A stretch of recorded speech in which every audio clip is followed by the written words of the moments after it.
Good evening, everyone.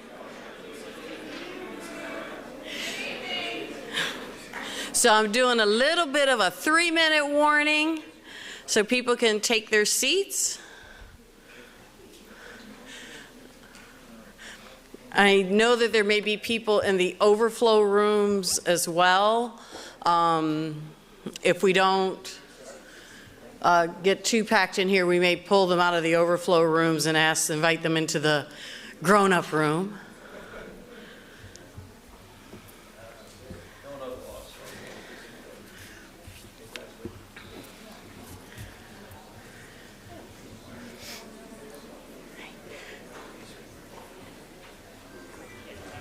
So I'm Tina Hone. I'm the Chief for Community Engagement for Mayor Lori Lightfoot. Before getting started tonight, I wanted to acknowledge a few people who are here. There are several members of the mayor's senior staff and commissioners, including Commissioner Maurice Cox from our Department of Planning, who are here. I don't know if our senior team folks could stand up. Thank you.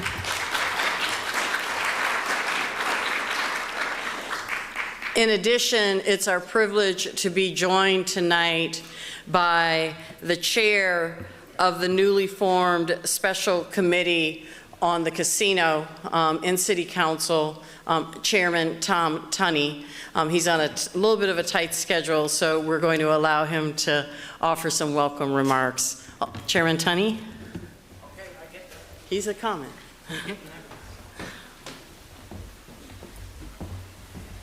Thank you, everyone. Good evening, and welcome to this exciting event. My name is Tom Tunney, and I am the chair of the newly formed Casino Committee. And to my left is not my bodyguard. This is my vice chair, Jason Irvin. He and I will be orchestrating, obviously, the process through the City Council Committee. We will make a recommendation to the full City Council, hopefully in the next couple of months. A little bit of background, I did go to the UIC when there were 5 panelists or 5 hotel groups, and I enjoyed it so much. I stayed through the 6 hours, I guess, whatever it was.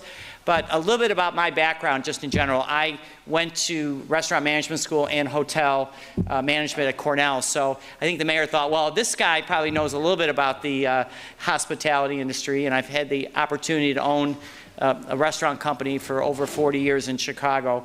I've been involved with economic development prior to being alderman, and I've been lucky to serve the people of Lakeview. So I've dealt with Wrigley Field and their expansion, and so I'm really excited to be leading this committee. And I'm just going to say, ask my vice chair, just say an introduction in just maybe a minute of two of hello and welcome. All right. Yeah, thank you, Tom. As was stated, I am Jason Irvin, the Vice Chair of the City Council Special Committee on the Casino. And again, as Tom, we both have a unique background for this particular challenge. Prior to becoming an alderman, I spent a number of years as a certified public accountant and also worked in municipal government as well. Furthermore, I chair the Committee on Contract Oversight and Equity, which is extremely important component as we look at this once-in-a-lifetime opportunity to ensure that all communities in our city are adequately represented in this particular process. So again, we look forward to the presentations and look forward to making a recommendation to the rest of our colleagues as a member of City Council, and hopefully to bring forward the best and the brightest proposals so that we can move forward in this process and create some much needed relief on our taxpayers. So again, thank you for joining us, and I'll turn you back to Tina. Thank you.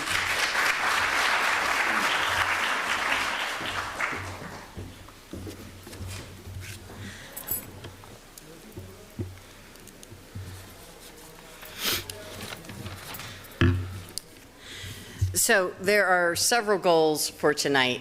The first goal is we want to be sure that you understand the city's rationale for having a casino generally. We also want to be sure that you understand the details specifically of the Hard Rock proposal. The Hard Rock proposal is one of 3 proposals that are moving forward for consideration. The other 2 are the Bally site on the Chicago River and the 78, River 78 in the 78. We also do want to hear from you. We want to answer as many questions and hear as many comments as we can. But to that end, you have received a question and comment card.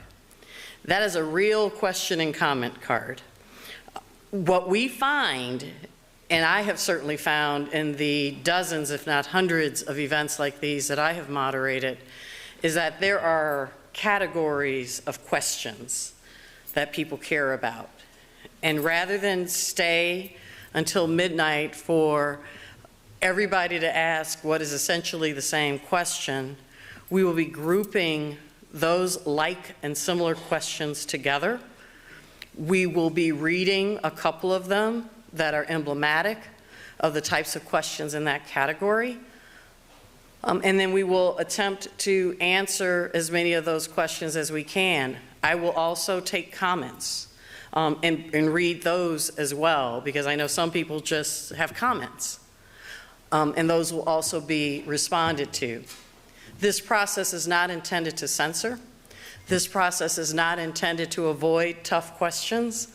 If any of you have been to any of the other events that I've moderated, you will know that I do ask the tough questions, because it's often the tough questions that get us closest to sort of resolution and the truth.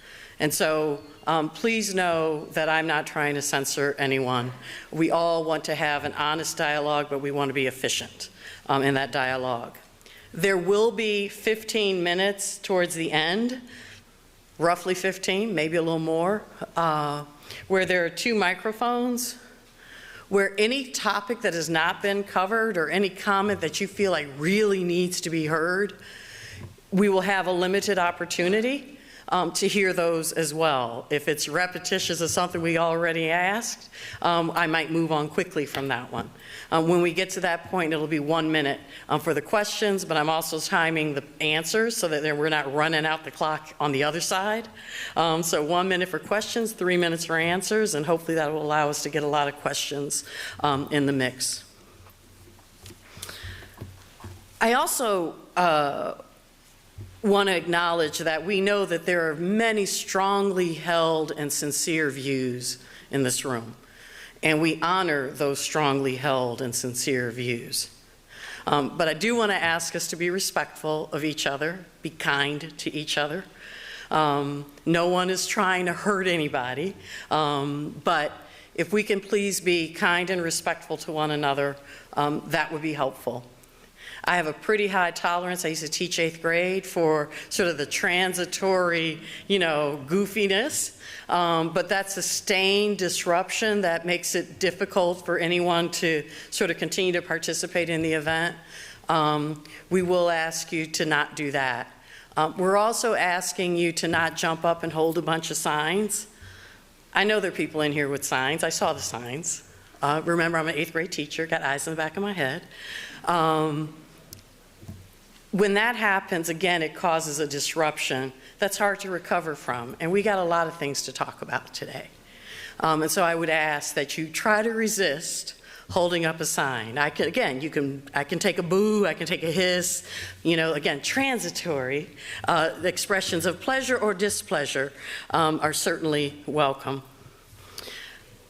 I also want to be candid with the group. Community engagement is always a key part of the decisions of the city. I take our role on the community engagement team very, very seriously in carrying forward the concerns and questions of residents and of community. But community engagement is not dispositive in any decision. It is one factor that will be taken into account in this decision, as it is one factor that is taken into account for all decisions that we make in the city.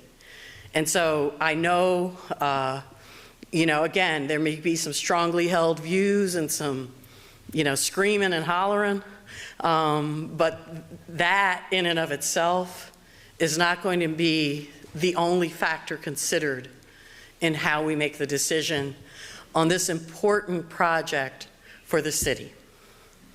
You're now going to hear from two of my colleagues on the senior team.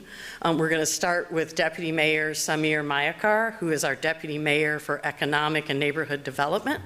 Samir, and he'll be followed by our CFO, Jenny Bennett. Samir? Thanks, Tina. Good evening, everybody. I just first wanted to echo Tina in really saying thank you for taking time out of your evening to engage on what is a very important topic for the future of our city. So we're here tonight to really hear your feedback regarding the development of a potential entertainment district anchored by gaming near this site. And this new entertainment district needs to provide benefits not only to the whole city, but also to your neighborhoods. And that's why we're here, is to learn about if and how this can be accomplished. And so I wanted to open by just taking a moment to frame this project in the context of our broader economy. So we know that COVID has presented cities around the world with unprecedented challenges. But I do have to start by saying in Chicago, we've made a pretty tremendous comeback. I want to give you some statistics. First, we have the lowest unemployment rate since the beginning of COVID amongst our big city peers in Houston, New York, LA. Our airport last year became the top port of trade by value in the entire country. Last year in 2021, we saw 173 companies make what we call pro-Chicago decisions. That's companies choosing to expand or relocate here, and that was a record. And already in the first quarter of this year, we've seen 50 companies make pro-Chicago decisions, so we could expand on that from last year. And the startup economy, that's where I come from, has never been stronger, with over $9 billion of capital raised last year alone and $12 billion startups minted that are putting people to work in our city. But while we have all those strengths, we know that not all parts of our economy have recovered. In particular, the arts and entertainment sector was severely impacted by COVID, and it was the first to shut down and the last to reopen. The culture economy, the creative economy in Chicago, it was a $3.2 billion industry employing almost 85,000 residents before the pandemic. And the hospitality sector that really defines Chicago in the eyes of many of our visitors was similarly impacted. So in 2019, that hospitality sector, it employed over 200,000 people across food service and hotels. And we know that tourism has also taken a hit in our city. Pre-pandemic, we had over 60 million visitors in our city. And that's a number we very much hope to achieve and surpass in the coming years, but it's going to take time. So that context is vital to really understand why the project we're discussing tonight is so important to the Chicago economy. The future of great cities around the world is very much being questioned worldwide, and we are confident that Chicago will recover in a strong and best-in-class way amongst our peers. Some other areas where I have hope, you think about some of the other amenities under development right now in the city that could be paired with this project we're talking about today. The Obama Center is going to open in 2025. It's going to bring over 800,000 visitors to the South Side. Mayor Lightfoot's Invest Southwest program has mobilized $1.4 billion in 10 neighborhoods on the South and West Side, and many of those projects are going to break ground in the next 2 years. The development that we've seen in Fulton Market, if you've been in West Loop and you've seen all the cranes, it's breathtaking, and it's building over 8,000 units of housing in the pipeline right now, and an amazing amount of office space that's quickly being leased. And in the core of downtown, the city is supporting revitalization efforts on the Mag Mile, on State Street, on LaSalle Street, to ensure that our central city comes back stronger from the pandemic. When you match all of this with what the Biden administration is investing in our city and a planned new terminal at O'Hare, you can see why the future of the city is bright. So, a nearly $2 billion casino anchored by an entertainment district is part of our recovery trajectory. And not to mention a temporary facility that will be built very near term that will also help us with our recovery timeline. So the city has pursued gaming for over 30 years, but Mayor Lightfoot helped secure approval from the state legislature to make this project a reality. And it's important to note that many great cities across America and across the world offer gaming. These are cities that we compete with. You think about New York, you think about Boston, Philadelphia. Globally, you think of cities like London, Paris, Sydney. We compete with these cities for residents, for businesses, for tourists, and they offer gaming. We received 5 bids, as Tina mentioned, for a casino, and this week the topic is really to dive deep on community engagement, to hear from all of you on the 3 finalists. In each instance, what you're going to hear is the finalists offer significant financial benefit to the city, as my colleague Jenny, the CFO, will mention. You're going to hear about thousands of jobs. You're going to hear about community wealth building potential. You're going to hear about the infrastructure that will be built around the sites to provide amenities to nearby residents. You'll hear about world-class design befitting the reputation of Chicago architecture. You're going to hear about new amenities for neighbors, from restaurants to retail to open space to waterfront access to infrastructure. You'll hear about sustainability, and you will also hear about fun, because this has a potential to actually provide a new fun recreational activity in the entire district for residents and visitors. But we also know that there are concerns with these projects, and we see those in many new developments. And the teams are here tonight to answer your questions and to listen to your feedback. In particular, the city team has been very focused on a few issues. Concerns related to congestion and traffic and how infrastructure can be enhanced, safety around the district given the increased car and foot traffic, concerns around equity in terms of who benefits from such a large development. Those are just some of the areas, and we look forward to hearing more from you tonight. Because Mayor Lightfoot firmly believes that community engagement should be at the center of all large developments, and that's why we are all here together tonight. So I'm going to hand things off to our CFO, Jenny, and then we're going to bring the finalist team up here on stage to talk more directly with all of you. So Jenny, come on up. Jenny's our CFO.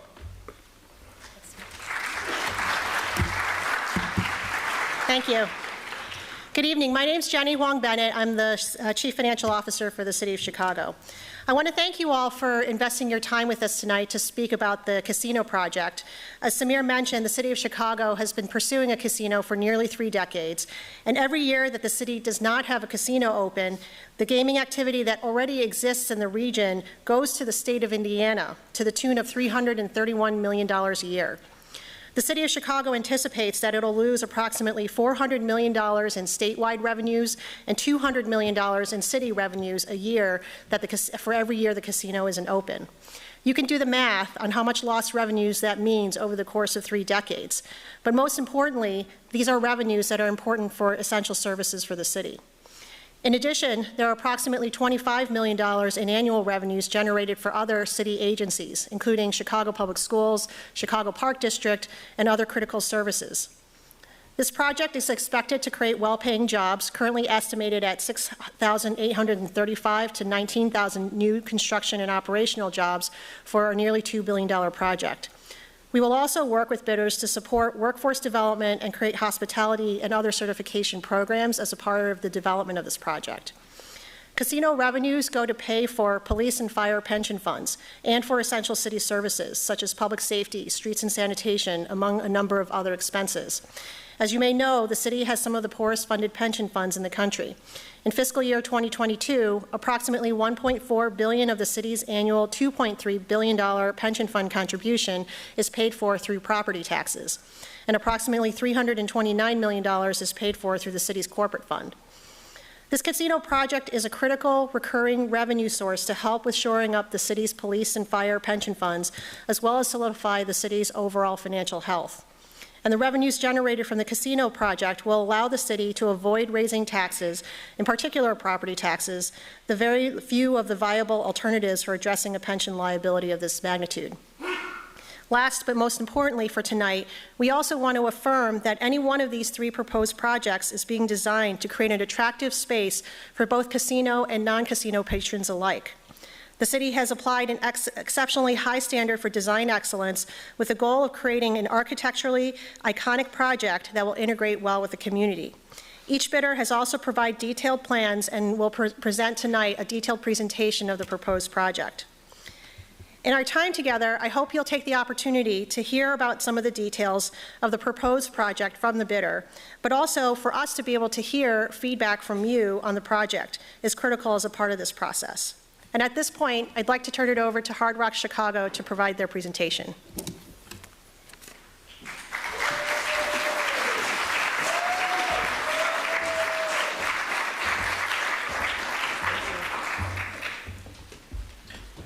It became known around the world as a showcase for music and entertainment, home to the city's biggest stars, and a stage to many of the world's biggest, a place where people were treated to the very best. Today, that city can add another chapter to one of the greatest stories in the world. Chicago, Chi-Town, the Windy City, the city of big shoulders, can secure and embrace the future. With music and entertainment, dining, shopping, and a world-class casino managed by a world-renowned brand. Hard Rock Chicago. Together with city leaders, they'll create tens of thousands of local jobs, reignite the hospitality and convention business to fill hotels, restaurants, and retail, and give visitors just another reason to come back time and time again. Hard Rock Chicago, a world-class partnership for a world-class city.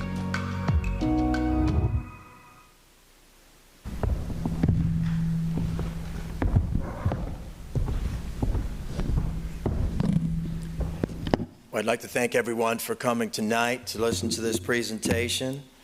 And speaking on behalf of myself and my partners, we're thrilled to have the honor to present to you. I'd like to thank the folks from the City of Chicago, Jenny Bennett, Samir Markar, Maurice Cox, and others, leading what is proven to be a very thorough, diligent, serious effort to find the best team to come and really partake in this major economic engine for the City of Chicago. I'd like to thank Alderman Tully and Alderman Irvin. He is right. He sat there for about 6 hours in the last time we did this, and I was very impressed with Alderman Tully's dedication to this effort. And so thank you very much. I'd like to open up, and I'll have a chance to introduce my teammates as we get to the other slides, but really talk a little bit about what it is we have and what it is you're going to hear about tonight. First of all, the first slide we're going to look at, when we think about what it is we're setting out to do. Chicago is a world-class city. It's, in my view, one of the best cities in the United States. I was born and raised here, and have been to a lot of cities, but would never even consider living in any place but Chicago. So our vision, meeting every goal set forth by the city. 1, build a world-class entertainment destination. Number 1, world-class. 2, enhancing the incredible offerings already provided by the City of Chicago. And number 3, creating better opportunities for our communities, which is tantamount and significant to our proposal and permeates every bit of it. I won't read every line that's up here, but I will say, 1, maximize the city's tax revenues. As Jenny Bennett pointed out, that is one very important feature of what this means, and frankly, why it is the city is considering it. 2, integrate with the surrounding communities. Very important that we are a part of the communities, not a separate standing island on an island, and you will hear more about how we will accomplish that. Maximize participation by MWDBEs. Obviously, my presence here is no accident. I think I'm very well known around this city at Loop Capital, and we'll talk more about that later. But MWBE participation is near and dear to my heart and instrumental in helping me build what is now the largest minority investment banking firm in the country. Create well-paying new employment opportunities for city and minority, women, veterans, and disabled residents. create a large-scale entertainment district building synergies with existing arts, entertainment, and entertainment facilities. When we think about Chicago and what this means, it's not just an entity that generates taxes, it's got to be world-class for a world-class city.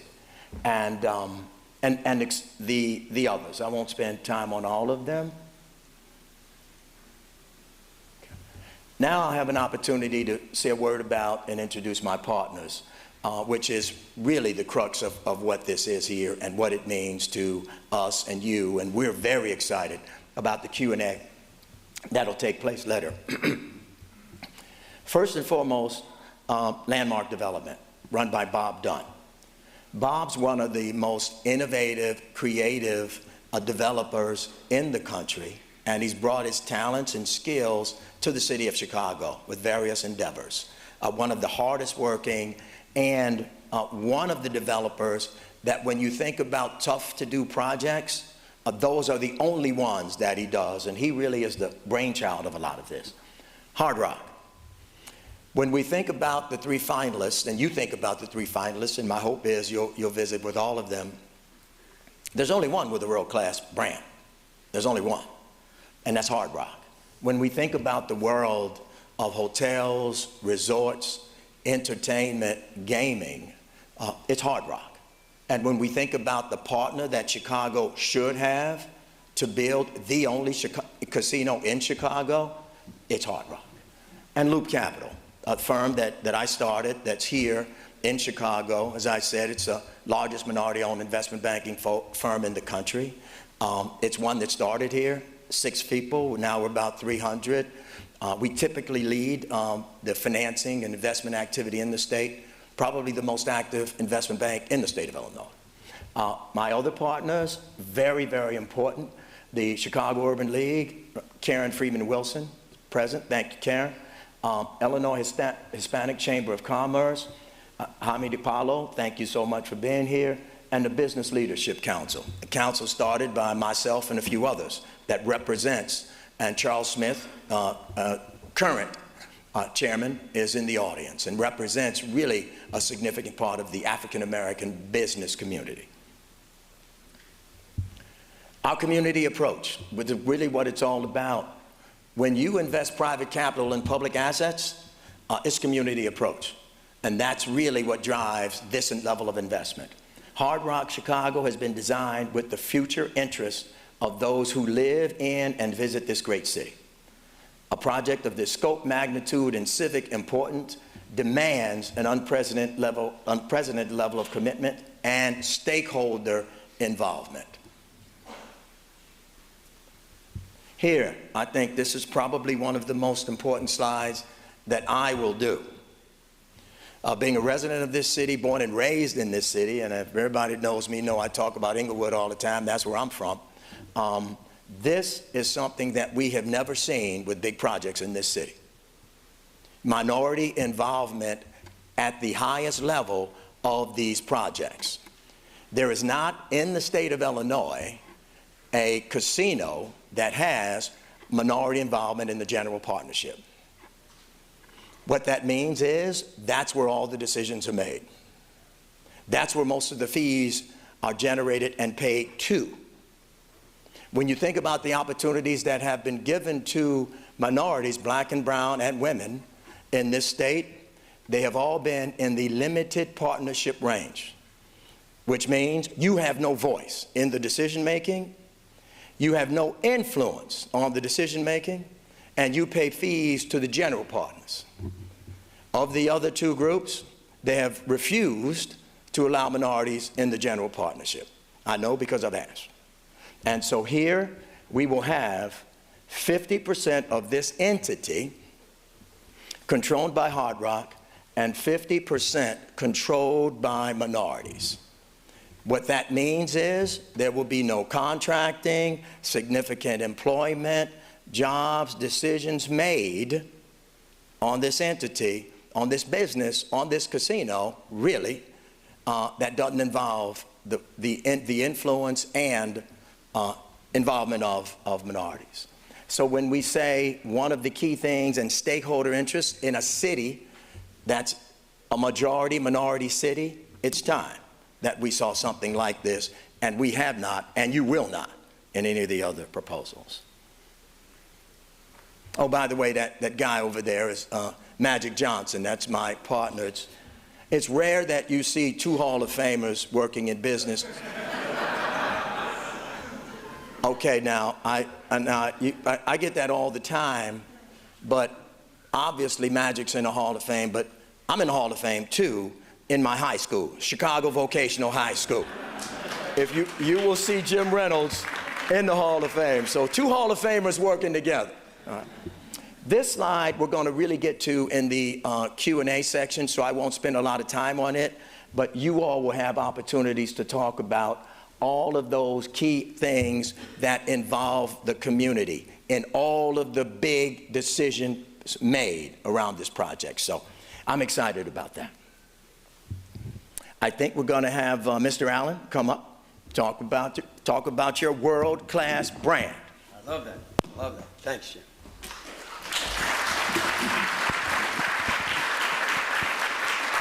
Good evening, everyone, and it's truly an honor to be able to present here this evening to the city of Chicago. My first comment is I need to talk to my compliance department because I didn't realize Jim was in the Hall of Fame. So, but all kidding aside, it's an honor to be partners with Jim and Bob in this particular project. When we think about the Hard Rock brand, it is unique. We don't present ourselves as a casino company. We present ourselves as an entertainment company. And when we look at, this particular opportunity, I recognize that we are here tonight as a guest in this opportunity. Now, I will remind you that 36 years ago, we opened our 7th Hard Rock Cafe in the world here in Chicago. And when we look at our 250 plus locations around the world, we actually own the real estate here. And frankly, that's not something that we do very often. So we understand that Chicago is an international gateway city. And when it was talked about earlier about these amazing other gateway cities around the world that Chicago needs to compete with, well, that's something that really separates us from the other two bidders. Because if we are fortunate enough to be selected, Hard Rock globally will be marketing Chicago. And that's something that's very unique. When we look at the people around the world that follow our brand, that's something that we are excited about. So when we're presenting here in Chicago, or Athens, or Barcelona, or London, some of these amazing cities, this is our brand. And we bring to your neighborhood not just a casino. If you want just a casino, you should probably select one of the other companies. But if you want a company that is truly going to be involved, not just in the community, and frankly, our track record there is second to none. We were the people who said, love all, serve all. All is one. All is one. We're happy to present our programs on diversity against any other company in this business. If you look at our executive board and you see the diversity of that board, you're very, very unique. But as we think about the Hard Rock brand, we bring that to the city of Chicago and here this evening. I think the global brand awareness means something. The other thing that we've done, frankly, that's very unique in other markets, we actually partner with other hotels, with other entertainment venues in order to create a true unity in the product itself. I look at the number of room nights that we've done, say, in a market like Tampa with all of our local hotel partners. It is good for them and it's good for us. And that is something that's important. And frankly, we've already reached out and made those relationships start to be, kindled, if you will, here in this great city. One of the things that, a lot of people talk about it. I have a saying, some people talk about it, some people have excuses, and some people get it done. You don't receive this type of recognition of a brand that's been around for 50 years as we look up whether it's our programs on diversity, whether it's best managed company in the space by the Wall Street Journal and Deloitte. whether it was the first time in the history of J.D. Power when our hotel division finally qualified, we finally had enough rooms to be qualified in the upscale category, we won the #1 award the first year, the second year, and the third year. These type of acknowledgments are frankly something, in a very, very polite way, separates us from the other two people that are bidding on their respective sites in the town. There's been a lot of conversation about whether this project stands on its own or if it's part of One Central.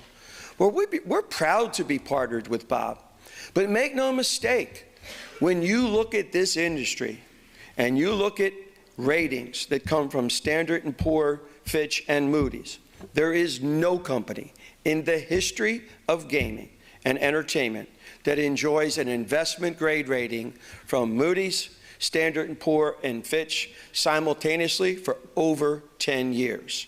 So the question about will the funding be there, I assure you the funding is there. There's not a question about that. And frankly, it's something that our track record, no one is growing more in this industry than Hard Rock International. And one of the things that's really important is, well, we talked about design, we talked about architecture.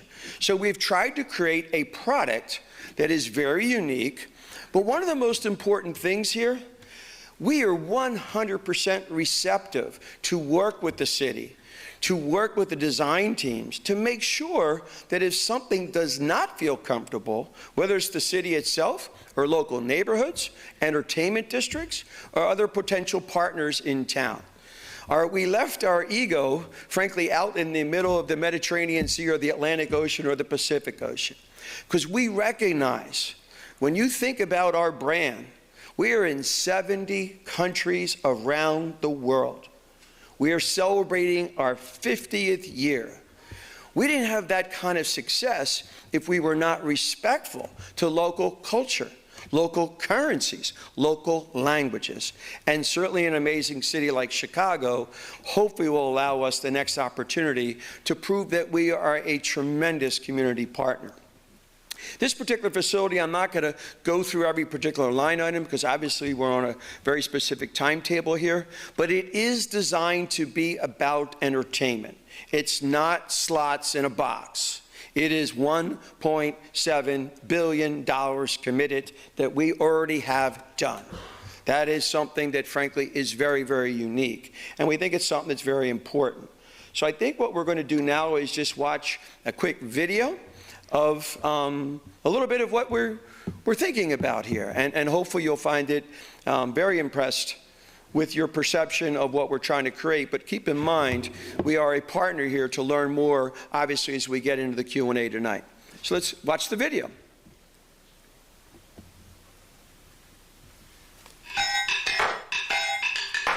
Come a little closer, mon petit chou.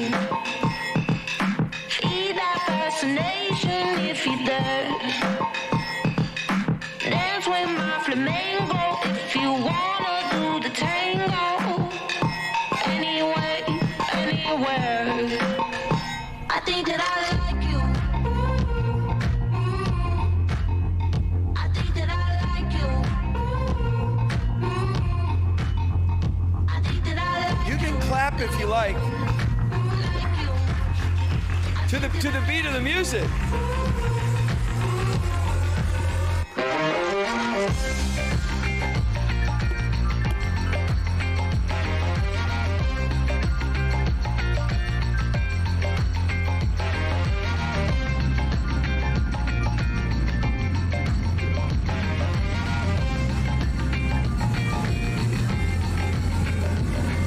Shake that sugar, show me what you're made of. Make me want some more, oh me or more. Dance with my flamingo if you wanna do the tango. Give you all you want and a little more. I think that I like you.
think that I like you.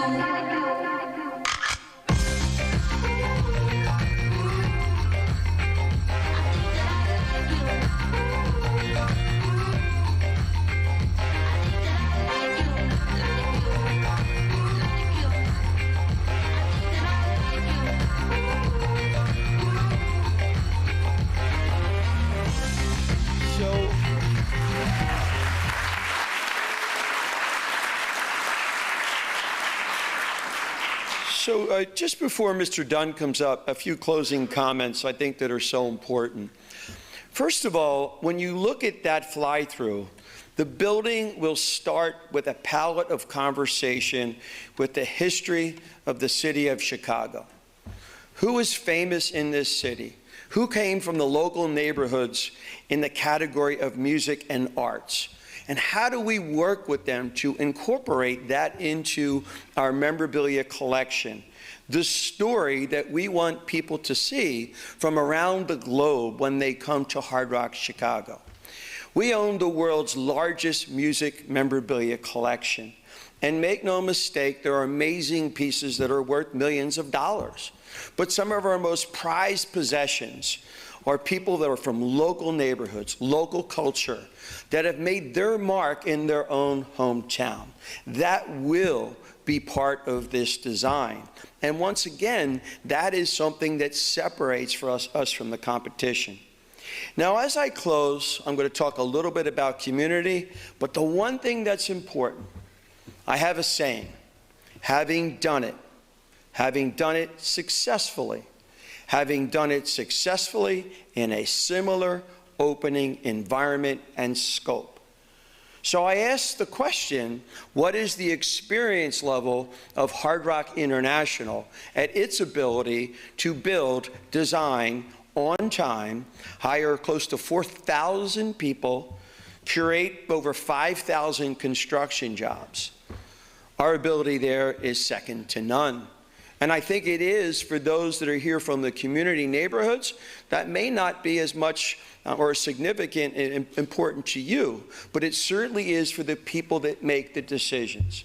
I would suggest to you that it is so important that whatever company takes this project on, they better have experience at building a building that's $1.7 billion and millions of square feet.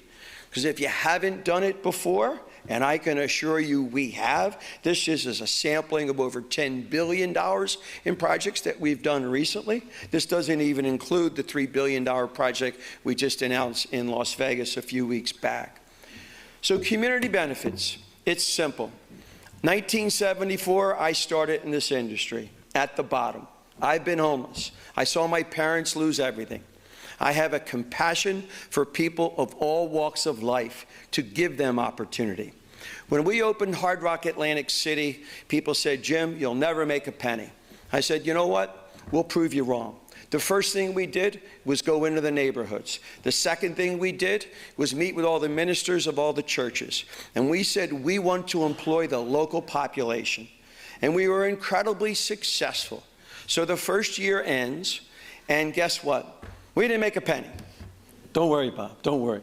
We did not make one penny. We did not make any money in EBITDA, okay? One thing if you don't make money at the net operating line. But I said, you know what? We're going to give every employee a bonus. Every employee. Not just the exempt employees, every union employee, every cook, every maid. And then we brought the leadership from all of the unions in some cases, national leadership. So we have a proven track record of working with community, working with leadership, working with the unions to make sure that people truly have an opportunity, not just say it so they can check a box in a particular RFP process like this. So I certainly thank you for your time. I assure you, we will not get offended by any question. This is your night. This is not our night. We are a guest in your city. And Mr. Dunn is going to take us through the last couple slides. And thank you.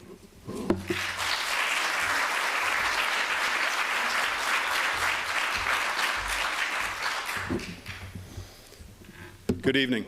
Thank you, Jim. The civic vision for Hard Rock Chicago. It really starts with the opening remarks that were shared with Deputy Mayor Mayakar. The goals and objectives that the City of Chicago has set after a generation bringing this project to reality are really what become the underpinning of the Hard Rock Chicago vision. What I mean by that is we use the term, and we really got this term from the Union Gaming study, the importance of a tourist-centric location. What does that mean? Why is it important? If we're going to reach this objective of building a world-class entertainment destination, this is perhaps, if not the most, certainly one of the most important ingredients. And Jim Allen touched on it. Experience takes you here. A tourist-centric location is truly what defines the Hard Rock Chicago site. The map really tells the whole story. You're at the crossroads of one of the world's greatest collections of civic and cultural assets.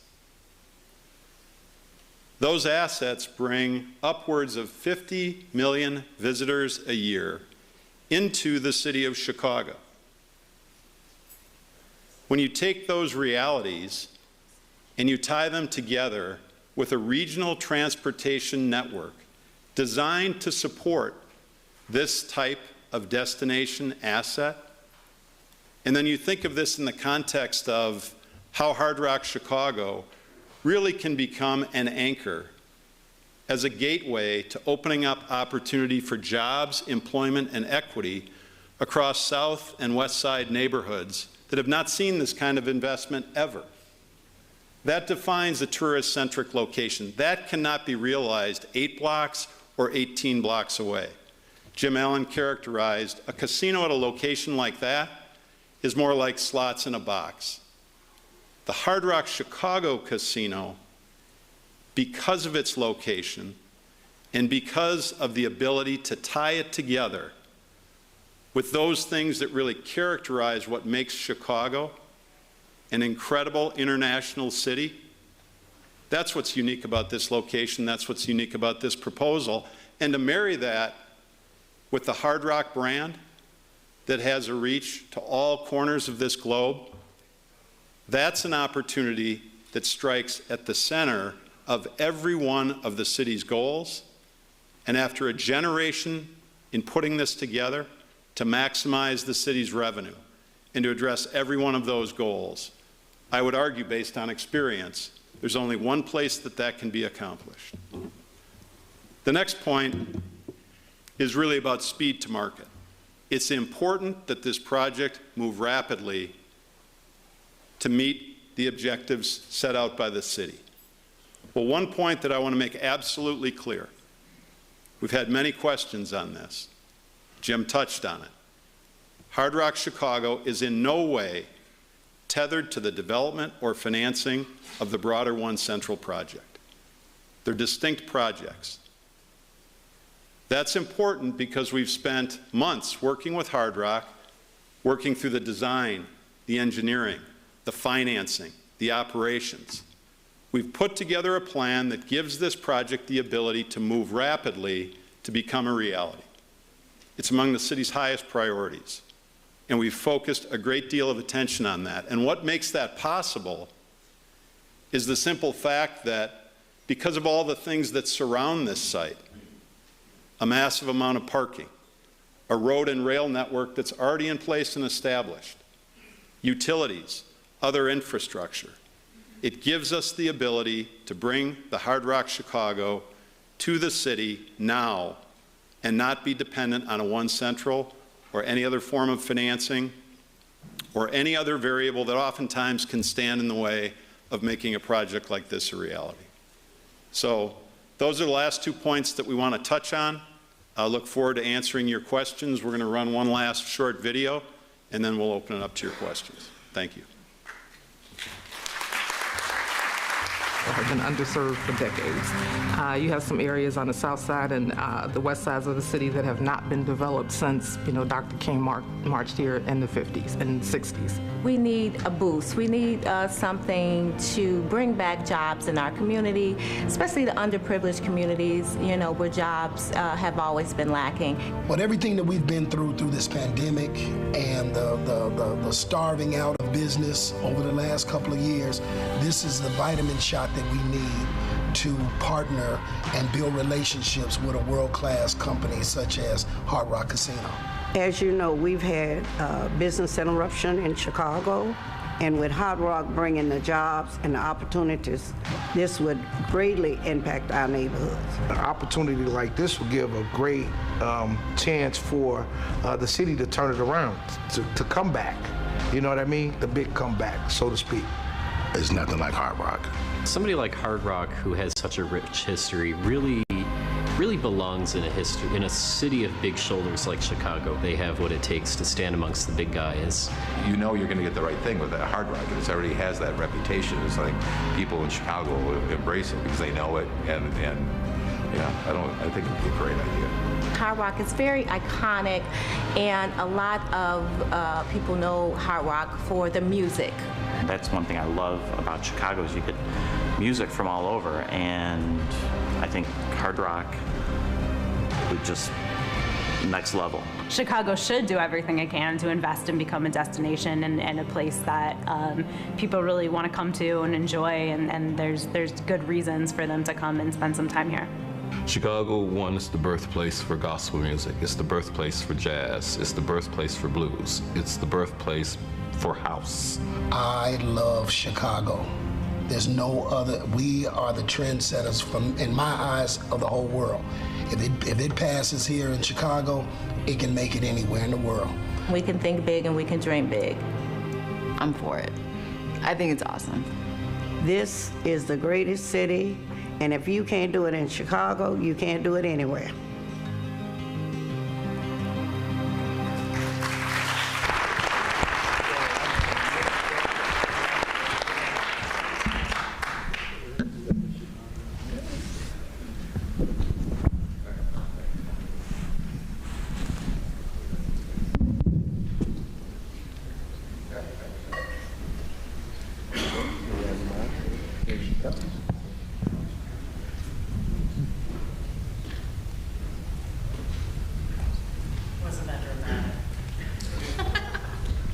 Wasn't that dramatic? I was down there. So, thank you all for being here. As promised, they're all sorted. And if you have questions, additional questions, there's still people floating around. And also, as expected, many of them are following a similar pattern. And the winner tonight are questions about One Central. So I'm going to read you guys some samples of the One Central questions. I'm not going to read the one about bring yourself back to Green Bay. Yeah, I got that one, people. Was that transitory? Okay. Does the One Central proposal mean that the project has been approved? Why do taxpayers have to subsidize private developers to pay for this platform that is not going to be owned by the city? What about traffic? It's already a nightmare. No casino at One Central. And there are a bunch like that. So does someone want to talk about, another one asked about, is there any specific interest that Hard Rock has in One Central? And another one asked, what kind of approval is needed to build over railroad tracks? And I don't understand why One Central is even on the list, et cetera. So how about, can we respond to the One Central questions? Certainly. A series of questions there, obviously. Let me start with my remarks in the presentation. We have spent a great deal of time with this team working on building a plan that does not require One Central to advance in order for Hard Rock Chicago to proceed. Our focus has been really how can we de-risk this decision for the city of Chicago, and that's been really at the heart of working through that process. That said, if this project is built at this location, we will continue to advance One Central, but there are many things that remain to be done with One Central. We can't say the same about One Central, that we're prepared to begin to advance that. There are land use issues that we have to deal with. There's work we have to continue to do with transit agencies, and ultimately we have to put together an agreement with the state of Illinois.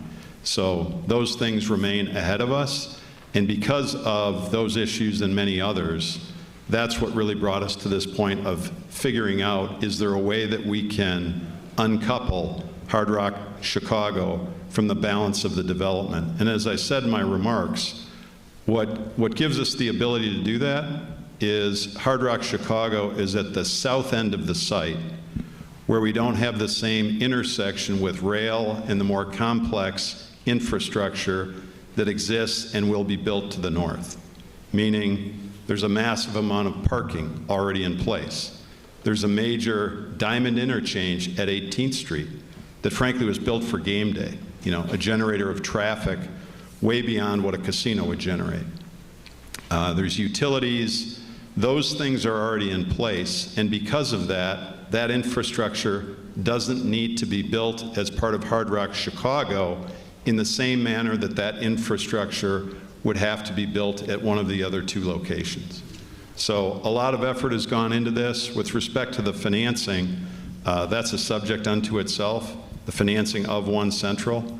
What's been proposed and passed in state legislation is a public-private partnership where, in fact, what happens under that public-private partnership is the state makes an investment, the private sector makes an investment, and the state ultimately owns that asset. It's the reverse of a tool like tax increment financing. With TIF, the city would make an investment in a private project, and that project is then owned by the private sector. One Central is really the reverse of that.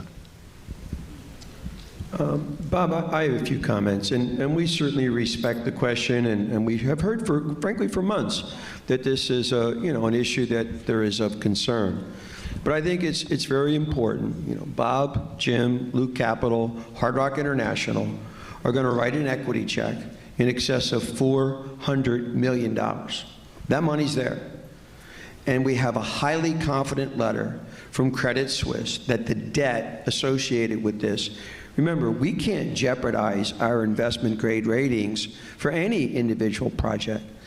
So the last thing we want to do is create a problem, from a perception of the neighborhood or for the One Central project. But we have heard it loud and clear.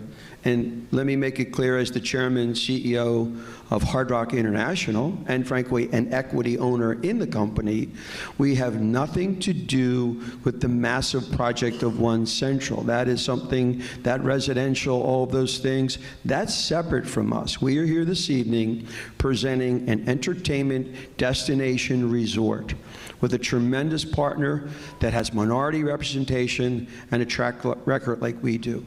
As far as the question about traffic, and I think that's something that comes up virtually in every presentation that we, or frankly, the other people that are looking for this opportunity. Number one, if you look at the amount of traffic a casino generates, that's why this site makes a lot of sense. Because when you see our proximity to rail and infrastructure, it is pretty incredible. But about 37% of the total traffic in a big integrated resort like this occurs on weekends. So that's number one. Number two, greater than 50% does not occur during rush hour.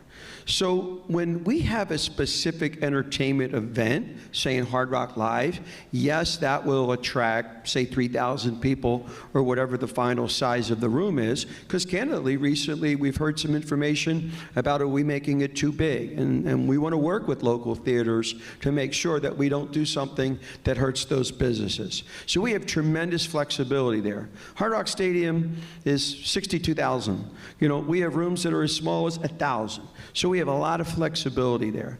But we have control over that traffic.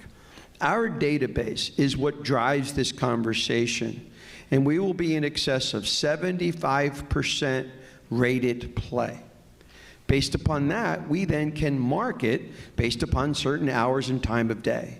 So we certainly recognize traffic is always a question, but we will 100% work with the city, work with any community group to make sure that we work through those things together.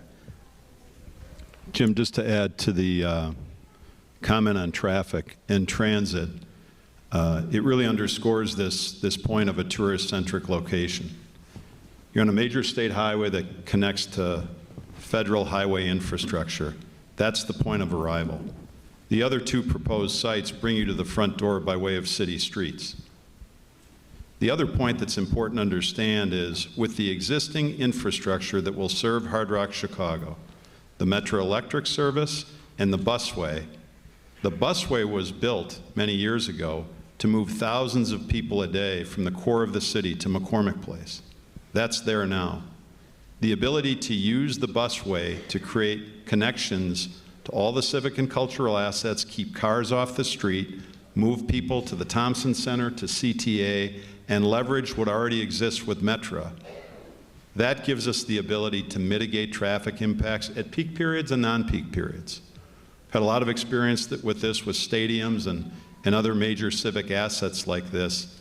Never before seen a site that's so well served in an urban setting to mitigate the impacts of traffic. Can't say there won't be any traffic impact, but a casino is going to be built in the city of Chicago, and there is not another site better positioned to support that development than the One Central Hard Rock Chicago site. And that just took care of a bunch of traffic questions as well. There was one kind of practical question about One Central, and I know you may have covered it in your presentation, but the note still came.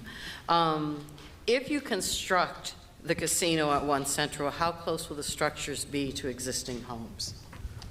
One of the things that we've been able to do, and I'm going to touch on a couple of points that I think are very relevant here, given all the work and time that we've spent to better understand neighborhood concerns.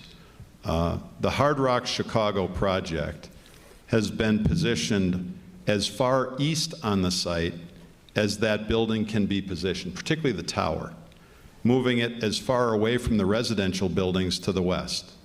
That's important because the earlier planning had those buildings positioned all the way to the west of the site. So one of the advantages that working through the design and the engineering has given us is the ability to bring that building all the way to the east, about a half city block or more away from the abutting buildings to the west, maintain view corridors. We've also been able to lower the podium, as we refer to it, that the casino and hotel will sit on top of by nearly 10 feet. So as we've now begun to work through the detailed design and engineering of a real project, it's given us the ability to mitigate the kinds of impacts that we know are critically important in the neighborhood. Thank you. This is an interesting, was that a transitory? How close will it be to Soldier Field? And is this actually a play to keep the Bears? You got at least 3 cards that say that. It's just so you know.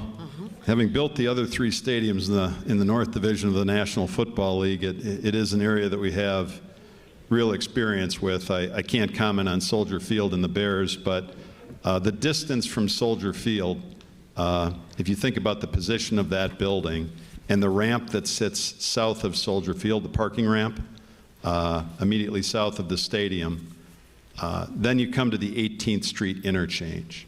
The Hard Rock Chicago project, generally speaking, sits south of the 18th Street interchange up to the north face of the North Hall of McCormick Place. So the second runner-up for most frequent question aren't really questions, but a bunch of comments about destroying the quality of life in the neighborhood, so noise, safety,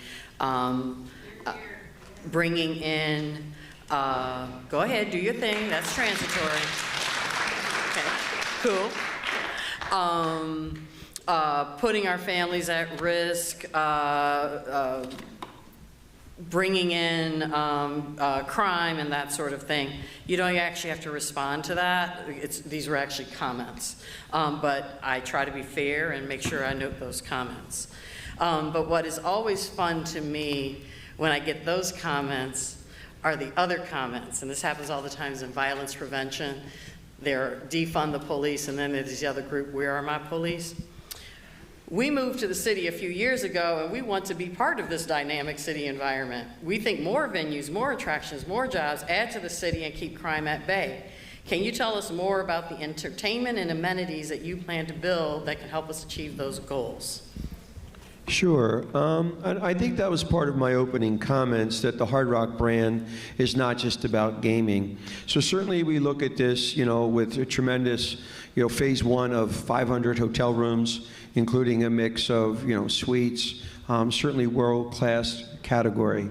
Hotel with spa, with all those amenities. Restaurants, certainly working with local restaurateurs. We are 100% receptive that if the local restaurant community wants to meet with us and talk about one of their brands or one of their legendary Chicago concepts, we're very receptive to those things. Certainly gaming is a component of that. And frankly, that's what drives, a lot of the economic benefit. That's what creates a lot of the close to 4,000 jobs, and as I mentioned, over 5,000 actual construction jobs. But I think what's really important is for us to blend in to the entertainment aspect that Bob was referring to of the location. Blend into the marketing that frankly creates the Hard Rock brand as a must-see attraction in this city.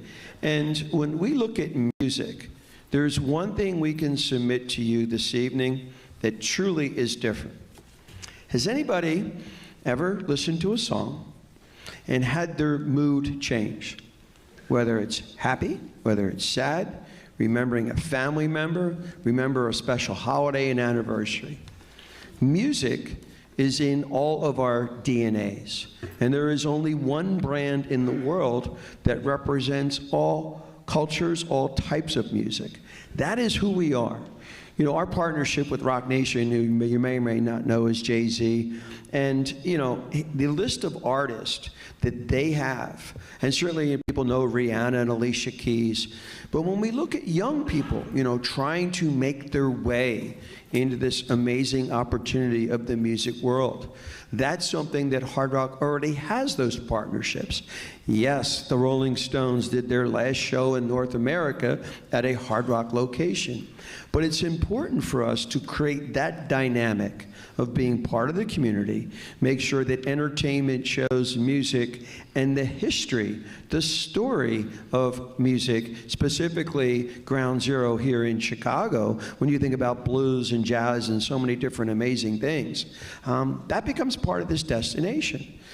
The normal casino has some great architectural interior design firm, puts something on the wall that hopefully is color coordinated to a design palette. We're telling a story, and that is of interest. We can tell you that because we know, over 140 million people a year visit Hard Rock locations. And make no mistake that our database, our Unity card, those marketing programs, every one of them will know if we are selected, first of all, that we've been selected, and come to Chicago. Come see what we've created. That is an international tourism mindset that's not just about the casino. It's about MICE. If you don't know what MICE is, that's meeting and group business. That's something we also do on a global basis. Very, very politely, and we certainly wish the best of luck to the other presenters tomorrow night, and I guess Thursday night I heard. But they don't do that. They just flat out don't do it. They don't have one property that does it. You know, we have over, 61 hotels right now under construction, John, around the world? So, you know, that type of experience separates us. And we know this has to be a business plan that is about meeting in groups. Believe me, it is very nice to be next to McCormick Center. You know, it's very nice to be part of one of the great convention and meeting cities in the world. But if you really study that business, look at Las Vegas, frankly, greater than half of their revenue now in Las Vegas is non-gaming. You can recreate that in Chicago if you have a partner like us that knows how to do that. If you select someone that's going to put slots in the box or that have built a couple regional casinos, that's something that's not on the table. That is something that comes with Hard Rock. DNA of music, culture, people of all walks of life being part of our entertainment complex. Tina, is it okay if I say something that might stimulate? I see folks are still filling out cards, if it's okay with you. I appreciate just to be able to cut into the, because then we got a good amount of time for Q&A. Looking over at this audience, I'm gonna take a wild stab that it's about 75 to 80% black and brown. And if I had gender in that, I'd say that's 90% black, brown, female. I made a point up there that I don't really want to get lost in traffic and views and things like that. And that is about economic empowerment on this project. African Americans and Hispanics in this city need jobs. They need, and I'm gonna get to that, and they need the opportunity to have a say and a piece of what goes on in that casino and hotel resort. There's not a project in the state of Illinois, and really not any, I don't believe, in the country that has African Americans, Hispanics at the table making major decisions. When you think about the city of Chicago, it leads the nation in activism by those groups. When you talk about what follows Chicago, it's pretty much what the groups in Chicago do, other cities tend to follow at a later point. When we say the decision-making of this casino is going to be heavily influenced and have significant involvement by African Americans and Hispanics, that's a first.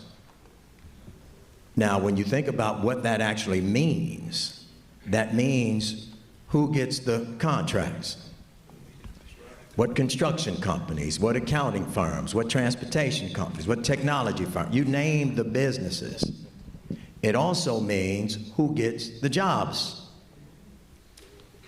And in addition, it also means what happens to generations of people that have not had a significant part of anything of significance done in this city, particularly projects of this magnitude.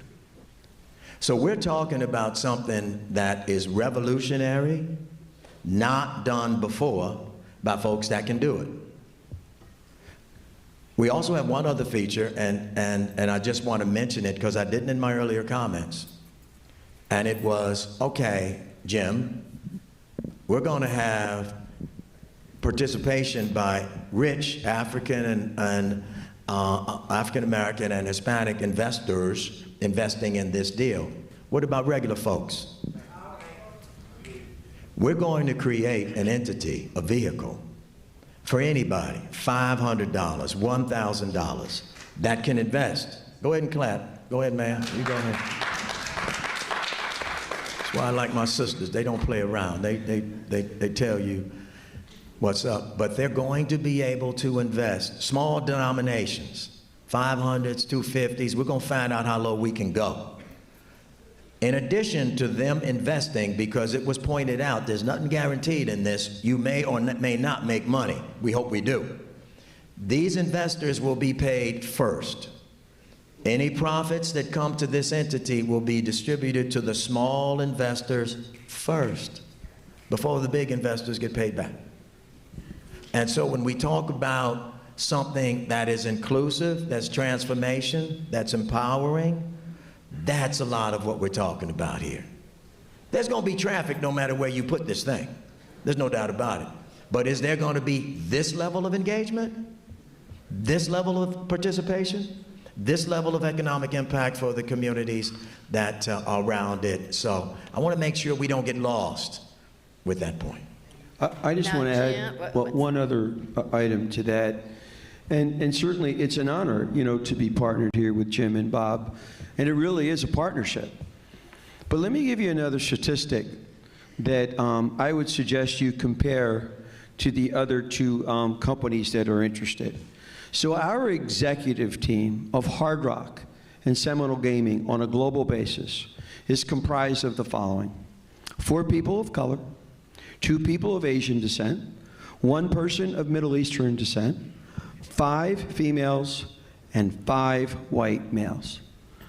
So please look at the other executive committees of the other 2 companies, and if they have anywhere near that diversity, then I'm mistaken. But I think what you're going to find is there's no one in the industry that is committed to diversity, and more importantly, giving those opportunities to the small vendors that frankly many times do not have a chance to be successful. If you look at our MBE and WBE programs on a global basis, our lady that runs that, Tracy Bradford, sitting right here, this comes from the heart. It's real nice to be owned by private equity when they're worth hundreds of billions of dollars. But Hard Rock is owned by the Seminole Tribe of Florida. It was only 25, 30 years ago they could barely make ends meet. So I think when you look at a potential partner to be with your amazing city and giving those opportunities to the little guy, remember where I started, Bowie's Park Place, 1979, $6.11 an hour in the kitchen. So I know what it's like. When I sit down with union leadership, and now every company's trying to ask the maids to do 16 and 18 rooms, and I say, no, I'd like to talk about 12 or 14. When I get in battles with the executive committees, I say to them, you go up and clean a room, okay? You see how tough it is. But when you've done all of those jobs, and when you've been on the other side of that success, that's what's rewarding. And that's a track record that's just not lip service for a community meeting. That is a track record that's proven. And we're happy to come back and sit down with any leaders of the city, or frankly, local businesses, job fairs, whatever it may be, vendor fairs. We're actually doing another vendor fair this Thursday over in Gary, just to continue to promote that involvement with the city.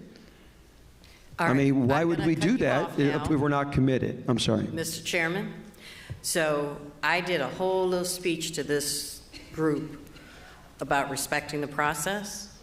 Okay.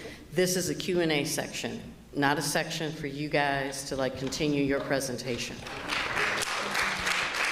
Our apology. I had every intention of getting to the equity questions. I'm glad you raised them. But going forward, I'm going to ask questions, and you're going to answer. And I'm actually going to ask that the clock be at 3 minutes for answers so that we can get to more answers. Yes, ma'am. Fair? Yes, ma'am. 100%. Okay. Do we also get to speak? You said earlier we have some. Yes, did you just talk out? Did you just do that? There will be time. It is going to be the last 15 or so minutes of the day. And I may extend the time of the day. So chill. It'll be fine.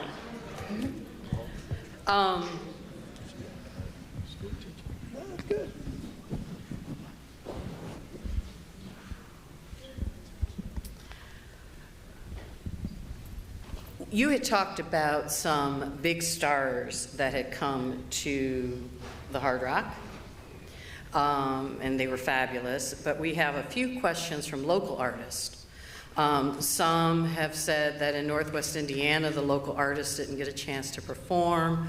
There are visual art artists who want to be part of the galleries that you have talked about.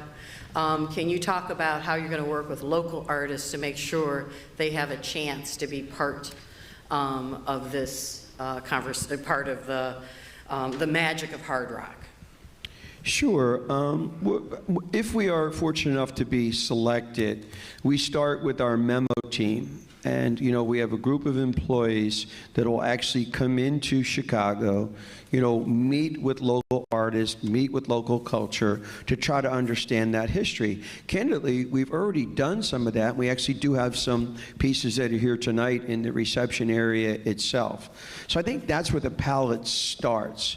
As far as a particular artist that may or may not have an opportunity to perform, frankly, we will have a local director of entertainment. Certainly any of the big acts are coordinated on a global basis through our entertainment presence.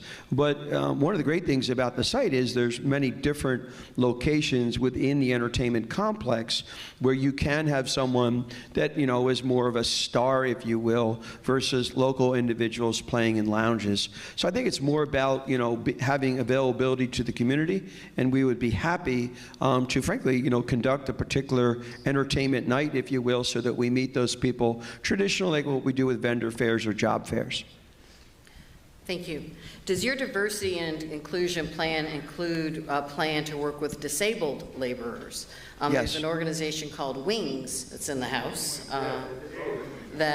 Broken Wings, see, I saw you. And they're asking about that.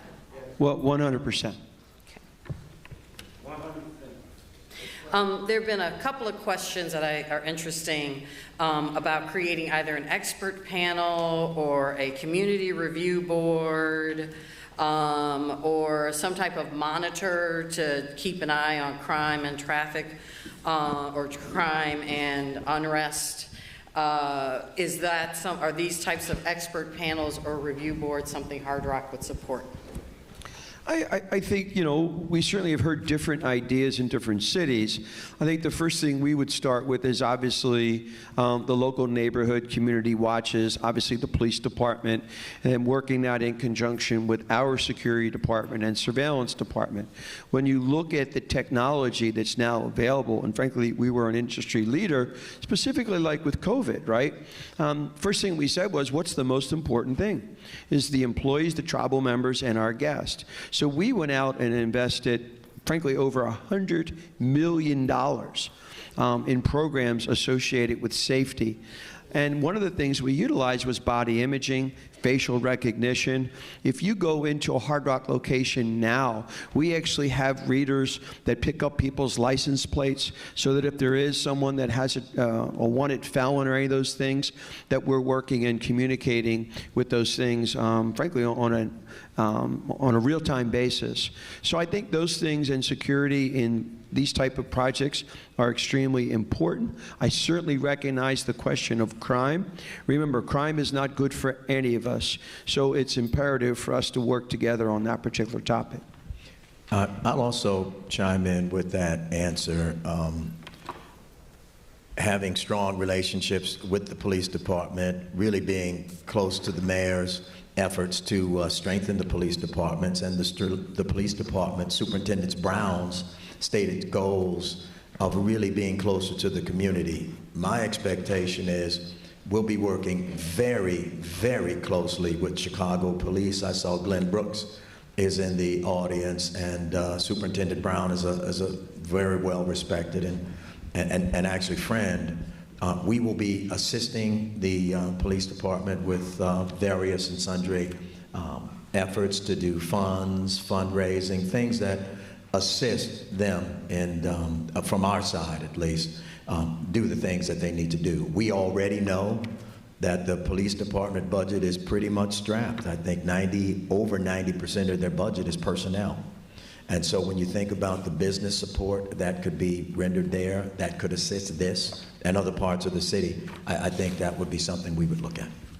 You know, Jim, one last point on safety and security. We've had a lot of feedback on this within the neighborhood over the years, and I'm not sure if you picked up on it in the video, but the casino and the hotel experience is elevated from grade.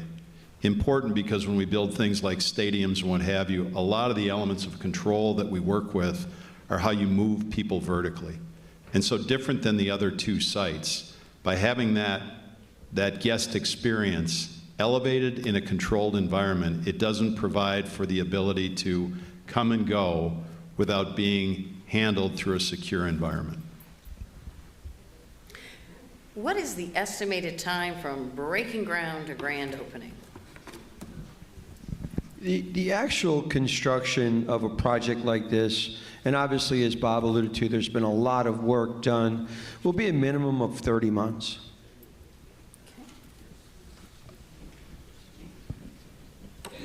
How will the casino, I am paraphrasing this one because there are 3 of these, concerns about density and property values and how the casino will impact my property value. One person specifically talks about the wall in front of their building, and there are several notes about density, having too many people in the neighborhood, and not even just undesirable ones. Yeah, y'all did a lot of those.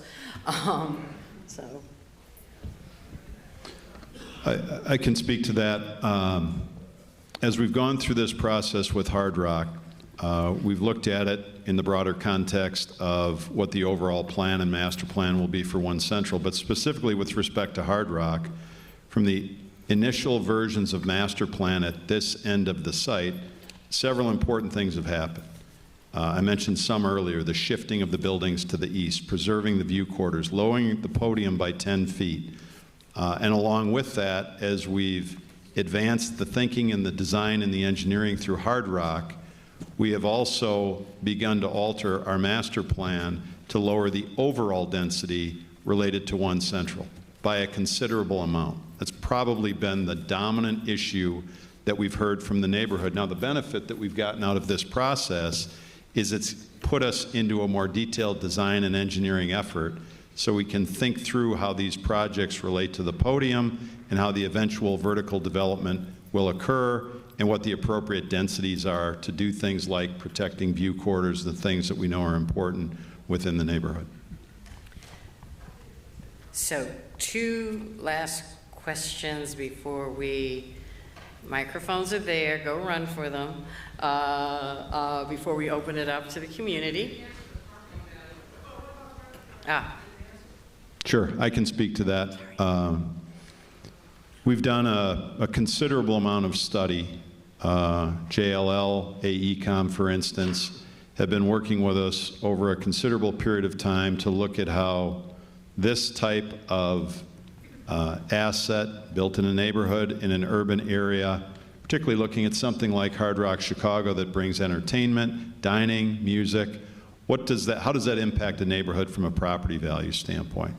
And I should note, this is well documented elsewhere in the city when you look at the values around transportation and what have you.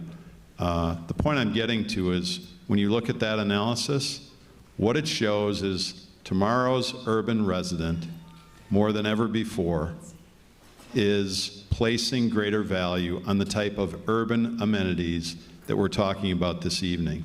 And those have a corresponding positive impact on property values. Not everybody in this room is going to agree on that point tonight. I'm just sharing with you what the work that we've conducted over a period of years is showing us about the future of urban, dense, commercial areas and how they will impact property values in the neighborhood to the west and beyond. Okay, this is the last question before I go to the mics. There seems to be some confusion about the temporary site, so it's less of a question and more of a clarification. What is this temporary site mentioned by Samir? So that was actually the note. So, certainly the concept of a temporary casino to start generating jobs and cash is something that Hard Rock fully supports. We completely understand, initially there was some conversations about a potential opportunity in McCormick Center, and we now acknowledge and accept that that's not something we should be considering. We have toured and met with some of the significant hotels in the city. We certainly do not have any specific agreement signed at this point, but that certainly is one option. And I can tell you in one particular case, the conversation was well received. Another thing that we've done in other jurisdictions is we do what's called a sprung structure. We can frankly put one of these up in 6 to 8 months at the most, so that we can, get people working, get people part of the process as we're building the long-term, massive complex of the entertainment destination. I have a question. You mentioned that there were questions about minority involvement and community involvement. Do we have those questions? I have those questions, and I suspect some of my friends standing over there are going to articulate these questions. Okay. Well, then I'll wait for them. And if not, I will pop them in. So here's what we're going to do. Try to keep your questions to 1 minute. I got a clock here to try to keep the answers to 3 minutes. We got about a half hour to do these questions in. Ladies first. No. I'm looking at balance, like how many in that line, how many in that line. So I'm going to go back and forth, back and forth. Okay, if you're going to cede to the lady first, I was going to start with you because you were up first, but ladies first. We gentlemen over here. Okay, and then, so try to do it in a minute. And please introduce yourself, and if you have an affiliation of some sort, let us know. I'm Marge Helper, and I'm a South Loop resident, and come here in that standing. This has been a tough evening for me. I've been to a lot of town halls. I've led some myself in prior jobs. You put together a comprehensive proposal, but One Central is the millstone around your neck. The community doesn't want it statewide. We don't even know what it is because there is no actual proposal. That's what Alderman Dowell tells us when she says she's not taking a position, because there is no proposal. The city has asked a ton of questions that you have not answered. They're left silent, so we don't know what One Central is, but we know that statewide we don't want to spend $6.5 billion in taxpayer dollars to subsidize something you said we'll own, but we didn't ask for. None of the transit agencies asked for it, none of the taxpayers asked for it. You greased that through in a midnight deal in Springfield 3 years ago, and taxpayers don't want it. Hard Rock, you tell us that you are not tied, both of you say, you're not tied together. Well, if you're not tied to One Central, where will you build this? I don't understand how you are not tied together. I'm sorry you're tied together because the community doesn't want One Central. But if someone can explain to me what that actually means, that you're not wedded to One Central, how would you build without it and without that $6.5 billion subsidy? You've been quoted, Mr. Dunn, as saying you could go ahead with this proposal without that subsidy. Tell us tonight that you will go ahead without that subsidy, because we don't need to subsidize a casino to $6.5 billion. Thank you.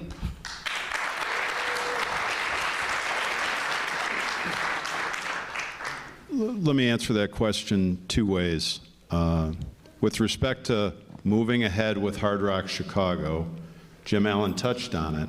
That project is separately financed, separately designed, will be separately built, owned, et cetera, from any eventual development of One Central. That's absolute. Why is that possible? Guys, because the city invited them to be here.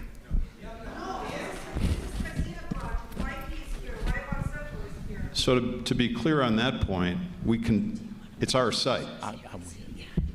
It's our site. That's what brought us together with Hard Rock. It's our site. So, as I said, as it relates to Hard Rock Chicago, that's a project that can advance on its own and will advance on its own, regardless of whatever happens with One Central. With respect to One Central, there's an entire separate process like this that we will go through. We started community meetings quite some time ago. We're continuing to advance the design, engineering, and using the things, frankly, that we've been learning, partly from the effort with Hard Rock, but beyond that, to begin to evaluate and adjust and evolve the design, the engineering, et cetera, for the balance of One Central. As I said, we've significantly lowered and reduced the overall density. We've lowered the podium by a considerable amount.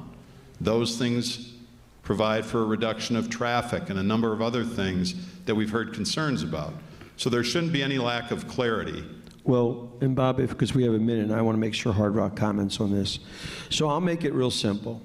Okay, we were notified today that the city wants whoever they select to enter into a binding legal agreement. So Hard Rock will represent that it will not take 1 penny of state or subsidies on this casino integrated resort project. Okay. Okay.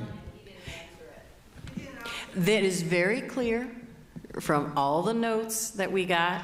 I read the question first. The point has been made that there's a lot of skepticism about One Central.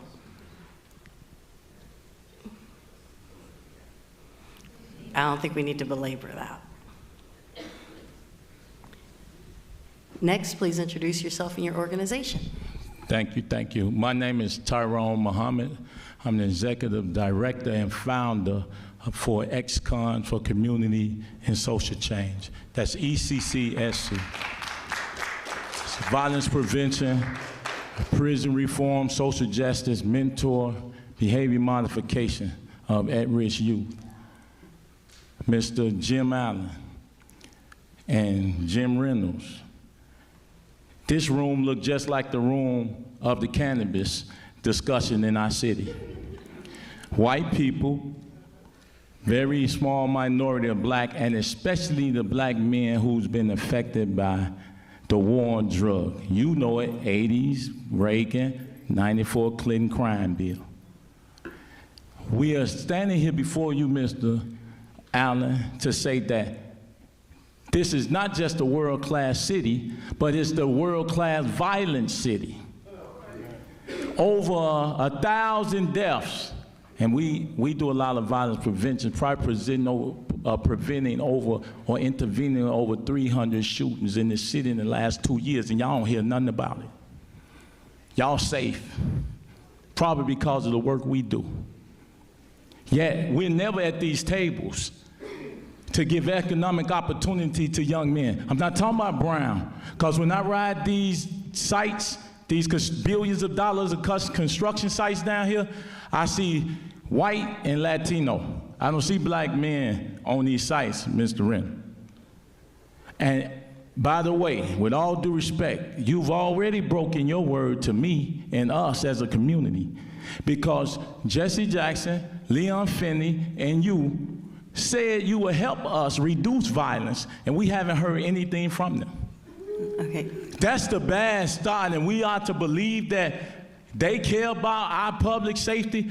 All there's gonna be is some stuck-up white people on these casinos, but you never call us, only when it's to keep the crime from downtown.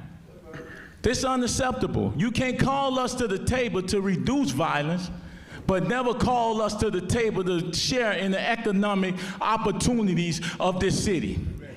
Black men and black death is a hustle in this city. And all of y'all here need to take notice that we're not going nowhere. You got 1.5 million ex-cons in this state and growing.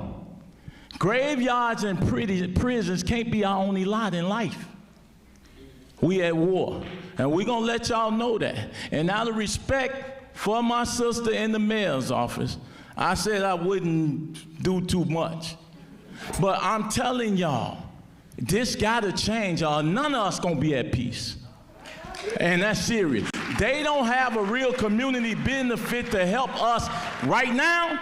Why should we believe that they will help us once this is done? Amen. Can I, Let me, Jim. So Jim. Karen, Karen. Let me talk about community benefit. Right. My name is Karen Freeman Wilson. I'm the president and CEO of the Chicago Urban League. And it is unprecedented. Hasn't been nothing for our community. You will not see Tyrone. an urban league across the country involved in a project like this.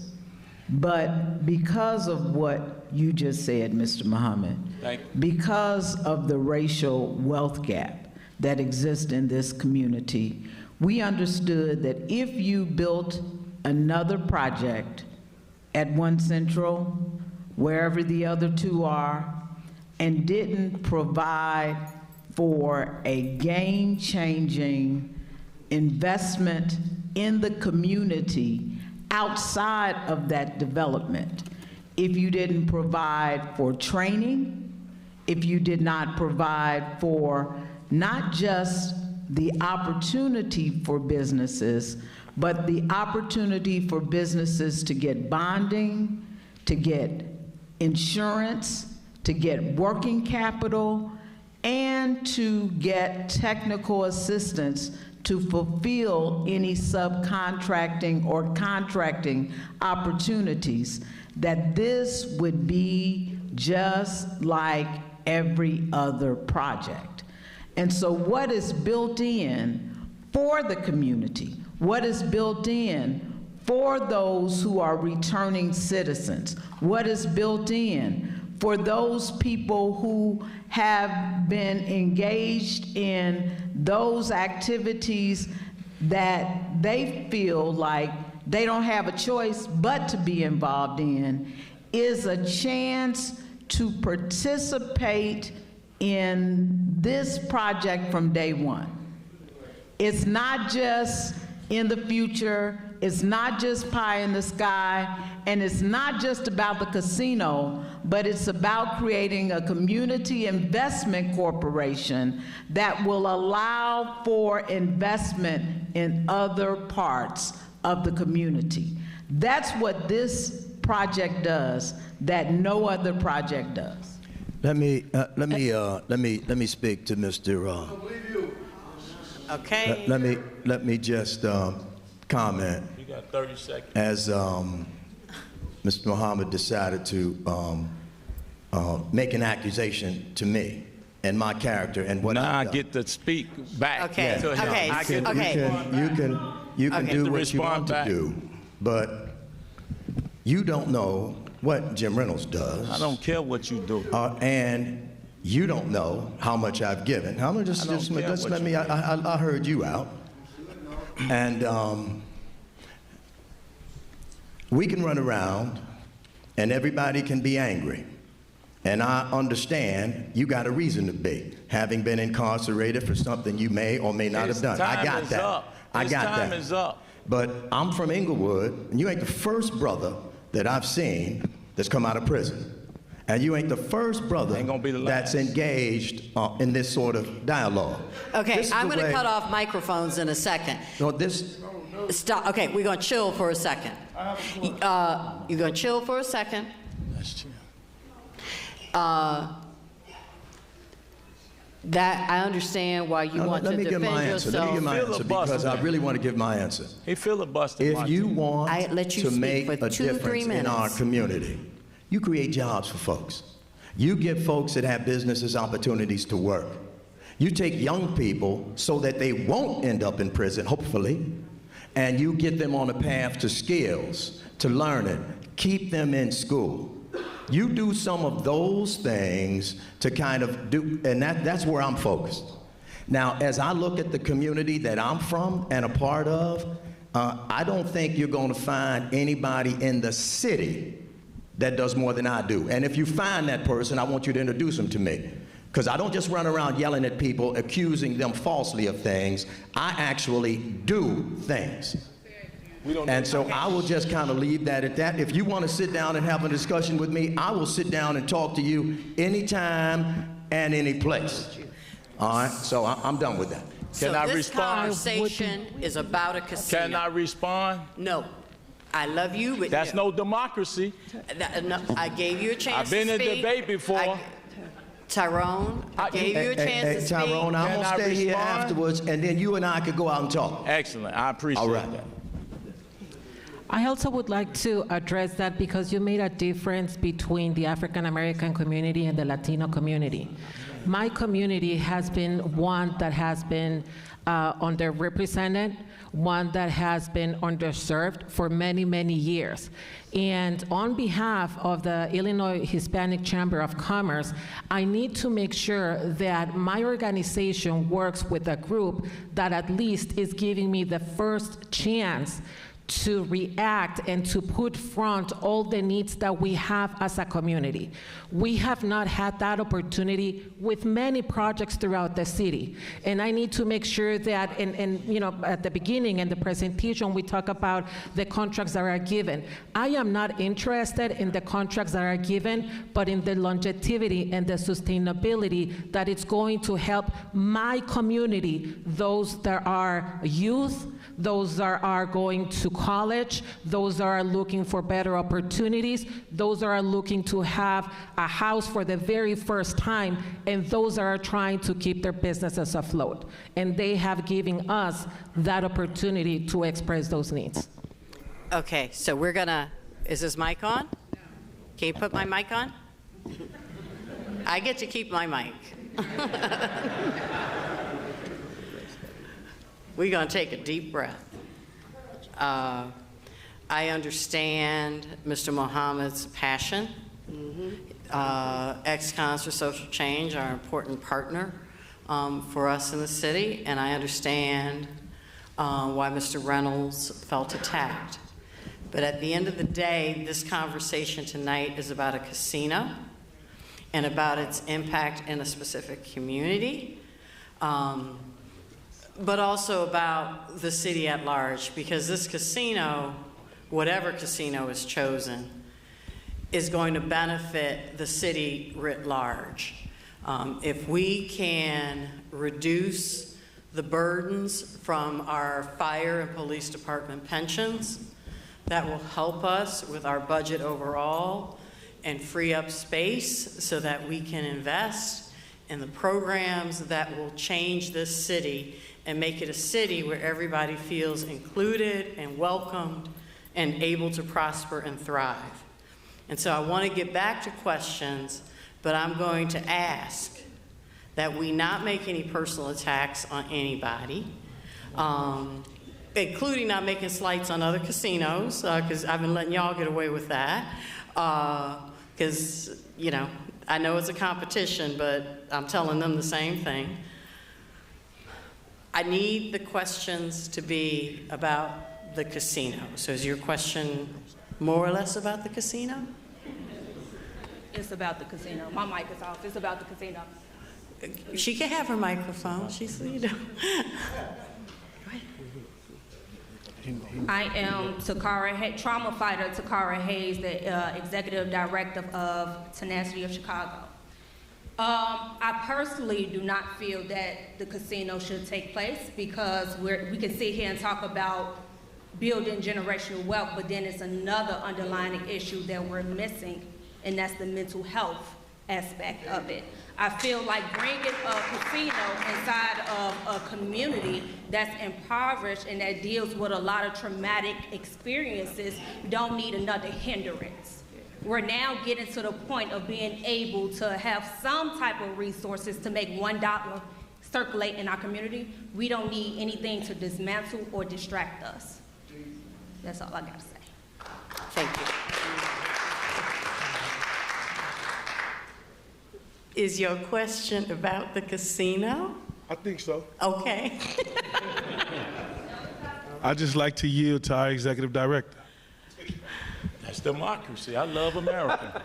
Y'all. Well, hold on, Martin. This is have nothing to do. Okay, so this I'm gonna gonna be all in the disrespectful. newspaper. Man, listen. I got the clock on. 81% of the murders in Chicago are black people. Do anybody feel some type of way about that? Can y'all feel hands up if you feel some type of way about black people being murdered in Chicago? Now, casinos In this city, Tina, we are so heavily influenced in building structures and monuments and buildings, but we don't build human lives and potentials and bodies with the same vigor, with the same meaning. I don't know, this is a Christian society. I don't know what we living in. And I feel almost embarrassed as an ex-con telling y'all this. I think y'all need to go to jail. All right, you got 15 seconds. Listen, Thank you. I got 2 no more seconds. time. You said thank you. Thank you. Do I? Thank you. We'll set up a table back if y'all want to have this. Do we have a response? Hard Rock will, I think it'll be helpful. So, first of all, nice to meet you. Secondly, you know, we don't come here with just promises. I'd be happy to also meet with your group and tell you about what we did in Atlantic City with my partner, Joe Gingoli. We changed drug court to recovery court. We put 252 people that had previous records into our employment base. We had less than 10 reoffenders. So I understand your passion, and we'll be happy to try to work with those type things here in Chicago, and happy to meet you tomorrow if you'd like, and we get Joe on the phone and we could talk about some things that we've done. Thank you. Thank you, Mr. Chairman. Is it about the casino? Yes. I am not an 8th grader, and I do know how to ask questions about casinos. Thank you, madam. Okay, for Mr. Dunn, one point of clarity. First of all, Stephen Clements, resident in the area. For Mr. Dunn, for a point of clarity, if I understood you correctly, you're dropping your platform a significant amount of 10 feet. That's right, I'm 6 foot tall, and I'm not that significant. That's not much bigger than me. But I don't, when I looked at your video presentation, I still see, you talked to the hotel being pushed to the west, or excuse me, to the east as far as possible. However, in your video, there are still buildings directly in front of the high-rises that are currently there, the property lines, right over the railroad tracks, it looks to be, which is right in front of windows. I just wanted a point of clarity from that. And for the casino, we talked a lot about safety, and right now, where we're at, it's a family-oriented, peaceful, quiet neighborhood in the Prairie District. And we want to bring nightlife and the casino, flashing lights, all of that into a community that doesn't want it. And there is an increase. One cannot reasonably think that there's not going to be an increase of violence and crime that comes along with that money that comes into town. So we don't need a bake sale for the police to go policing.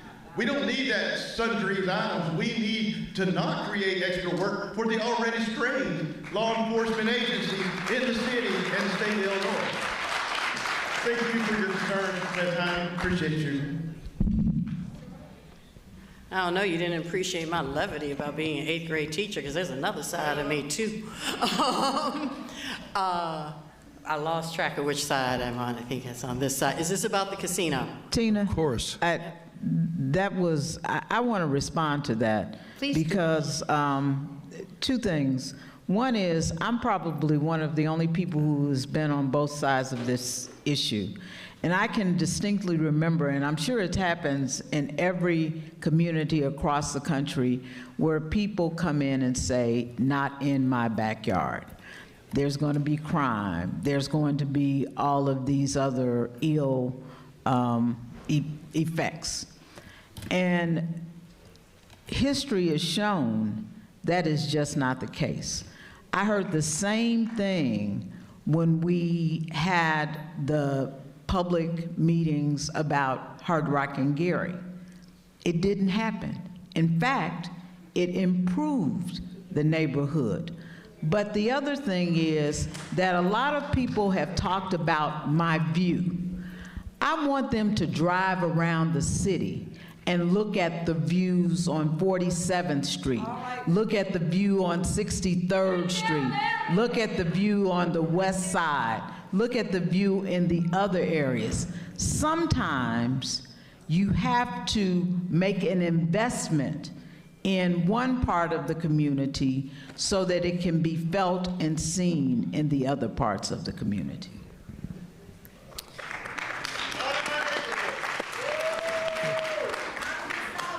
Okay. Them and they. I get it. I hear you all. It's code. It's not cool.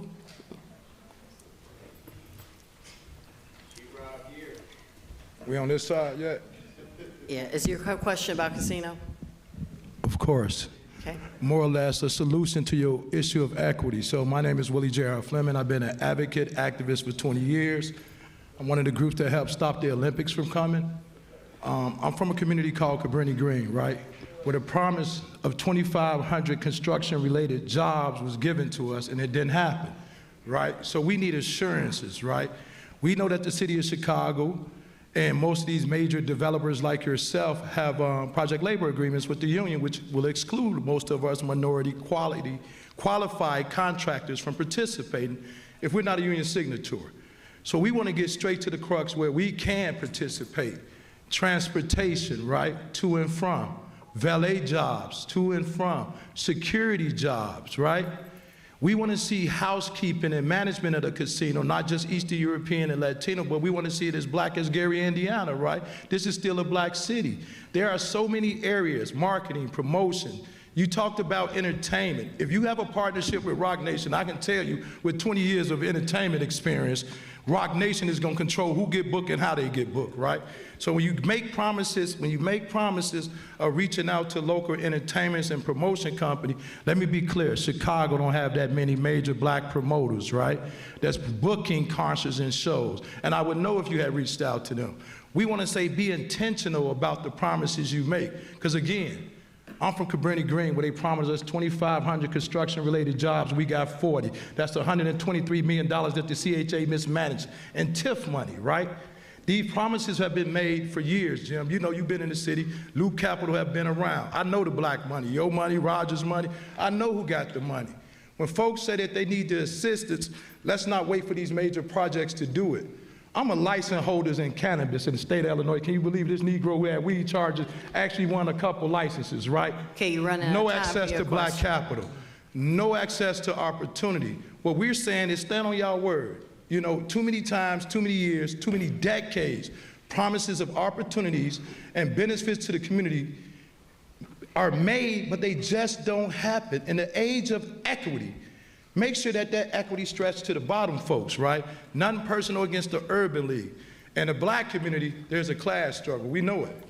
Make sure the folks at the bottom have access to these opportunities. And when you do get profit, make sure some of that money reaches the community groups in which the money is coming out of. Thank you, sir. So I'm going to phrase that question in a different way because I know that you all have a plan, not just for jobs, but career pathways. It's not just being the cleaning lady, it's about being the manager for hotels, right? And so can you talk about the kinds of jobs and careers that people can get in the entertainment industry? I think that would be helpful for people to understand. Let me start this. And you got, Being, I'm going to keep you at 3 minutes, clock, Mr. ma'am. I see the All clock. One of the things that I do know, never having left Chicago, coming from the South Side, Inglewood, probably raised no differently than your experience, and also the other brother that spoke earlier, is a lot of promises were made and a lot of promises were broken, which is kind of like why our community is where it is right now. But one of the things that I worked hard to get was at the table making decisions. One of the things I do, and many of the things that I do, and many of the organizations that I support are pretty much all black-centric. Young men that have been incarcerated, trying to work their way out. Young kids heading down that path that we're trying to take off the path. Folks that are trying to go to college, folks that are just trying to get by that are homeless.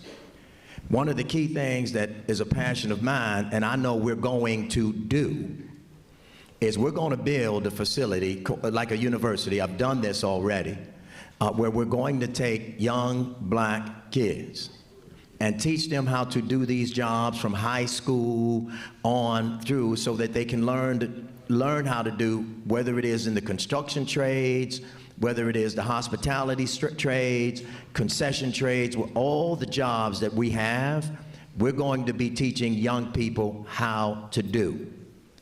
I'm engaged in another project on the South Side where we're looking at building movie studios. The first thing we did was connect with Chicago Vocational High School, which is down the street, which is the school I went to, CVS. All right, good. Good to hear that you were Cavalier. I'm 72. And we said, look, we want your young people, 14, 15, 16 years old, to come and work in these studios and learn how to do these life-transforming jobs. There will be nothing that you see Jim Reynolds' name on, notwithstanding some errors in factual data, that doesn't include benefiting black people. Everything that I do at Loop Capital Markets, walk through my firm, walk through where my dollars have gone, talk to a lot of organizations that have been a part of it. They can tell you. But we will be training folks to do these jobs. That's a big part of why I'm involved, to make sure that we're impacting positively our community. And we will be working with the formerly incarcerated, which is why I want you and I to sit down and have a real discussion on how to make change. That's how we do it. Your background isn't any different than mine. One day, one time, I could have been in your position. There's no doubt in my mind. It didn't work out that way, but I haven't forgotten. My brother was in your position. He died right after he got out of prison. So I know a little bit about it, probably more than you think. And I'm going to make sure that what we're doing, one of the key things that I've said about this project, it's the first major development, if it happens, where black people will be at the table directing things on a project this size. Okay. Now, one of the things that I used to know when I was coming up, and I know it's different now, black folks kind of hung together and figured out how to get things done together. Not calling each other names, not, eschewing their character. Mr. Reynolds, this is not relevant. it's not germane to the conversation. We will I understand you were offended. Let's talk about the casino. We're over All it. right. But we will be addressing what you just raised in a pretty good way. Your next question here, we are running out of time. Okay. I'm going to be really strict about that clock. Okay, come on. And no, not for you. Okay. Them. For me. Okay. I'm going to turn this clock off in 3 minutes. I'm going to turn you guys' clocks off in 1 minute. So I'm going to go 3 here and 2 there, 2 there. Okay. Okay. Good afternoon. I hadn't planned to speak, but I want to speak. You got 1 minute, so talk fast. First of all, you all over there are worried about views. We are worried about all of our neighborhood stores are sitting vacant. All of our lots from when we had an interruption that is sitting dominant. Central City plans to help us open these stores and also build new construction. You all have a view. We don't have no view. All we have is closed stores from 71st to 95th. So I want you to bear with us and allow us to get our neighborhoods redeveloped so we can complain about a view. We have far much more to worry about in the city of Chicago, in the county of Cook, without a view. We are suffering. And from the interruption downtown, it affects us just like it do the people that was on the North Loop. When you interrupt the tax base of Chicago, it raises our property taxes that we can't afford. So all of us in this together, and let's not worry about views and worry about how we could get jobs and opportunities. Thank you, ma'am.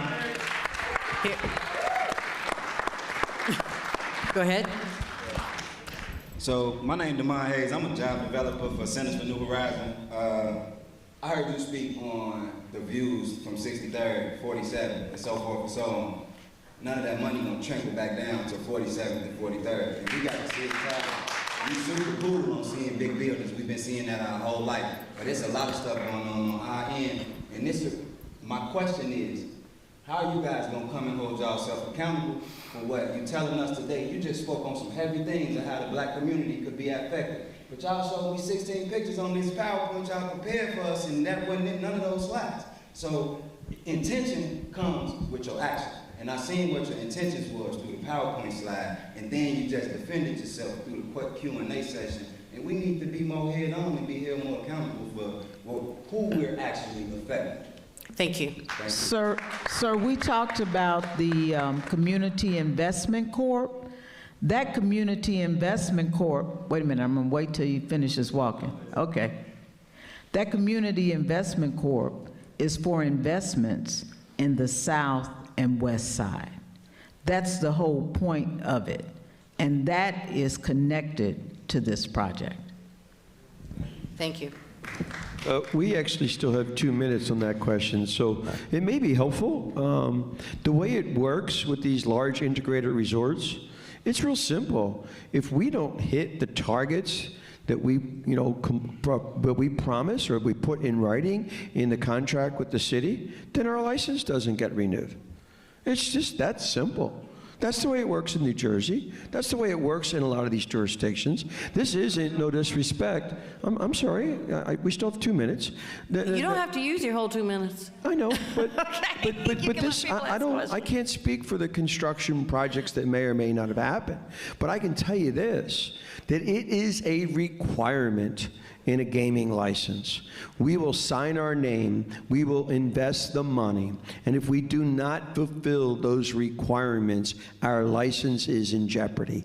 That's accountability that frankly is not unique in many of these other industries, that I should say is unique to this particular process. So hopefully, I'm echoing so many people that said it, we all have to work together, that accountability can help us take that next step working together as one community. Okay, so now I'm changing the answer clock to 2 minutes for on the stage so that we can get through these questions. So we go 1, 2, 1, 2, and for real, that's it. Okay, sir? Thank you. My name's Young, I'm a South Loop resident, and I think one of the frustrations that I have in seeing a through point with a lot of my fellow neighbors' questions so far is the lack of transparency. So in the presentation, there's been mentions of revenue, but no mentions of cost, either explicit, implicit, or opportunity for that matter. In addition to being more transparent with the logistics of the plan itself from a schematics perspective, will the city agree to also be more transparent with the parameters on which these proposals are being evaluated, with the timelines that are going to be set for these proposals and the decision making? In addition, to expand on my question earlier that you referred to, if Hard Rock One Central is selected as the winning proposal, will everyone on stage agree to a moderated panel discussion with experts that may have opposing views to your own about some of the expounded benefits that you have touched on so far in the presentation? In 58 seconds, he did that. Thank you. So I think we did say what the project costs, $1.7 billion. Yes, we have worked in other communities with community groups to hear their input, and we'd be happy to do so here. And would anyone from the city care to expand on the parameters for evaluation? So you may figure it out, I'm not a subject matter expert on this, and I don't know if our CFO is still here. I know that we want maximum where is she? Jenny. So in terms of timeline, the city expects to make a final selection in the next couple months. There are community engagement hearings that are occurring today. Once we make a final selection, we'll also continue that community engagement going forward. And then in addition to that, there's also a planning development process that will also undertake some community engagement as well. So the anticipated timeline for a final selection will be the next couple months. And can you comment on what are the parameters for evaluation? The parameters for evaluation are listed in the RFP. They're fairly significant. Actually, I think the Hard Rock proposal had them at the very beginning of the proposal. If you want, you can go to the Chicago Casino website, which also has the RFP, and within there, the parameters for selection are in there as well. Thank you. Thank you. My name is Butler Adams. I give architecture tours on the river, so I follow a lot of this big stuff. The 78 PD has been approved. The Tribune site PD has been approved. They'll probably have to go back to the city for special permits, but this PD has not been approved, and you're talking about doing this separately of Hard Rock and going to ground right now. Are your PDs going to be separate as well? I was also curious about the particular scale of this building. I don't care about the height. I know you're going to have like 500 rooms. I'm just kind of curious about the scale. And from some of the earlier One Central meetings, I know that as of right, I believe that Mr. Dunn can build up to 4 million square feet of space. So you could still build 4 million square feet of space and build a blank wall and block everyone's views and block everyone's sunlight, right? And that's about it. And you're awesome. Thank you. Oh.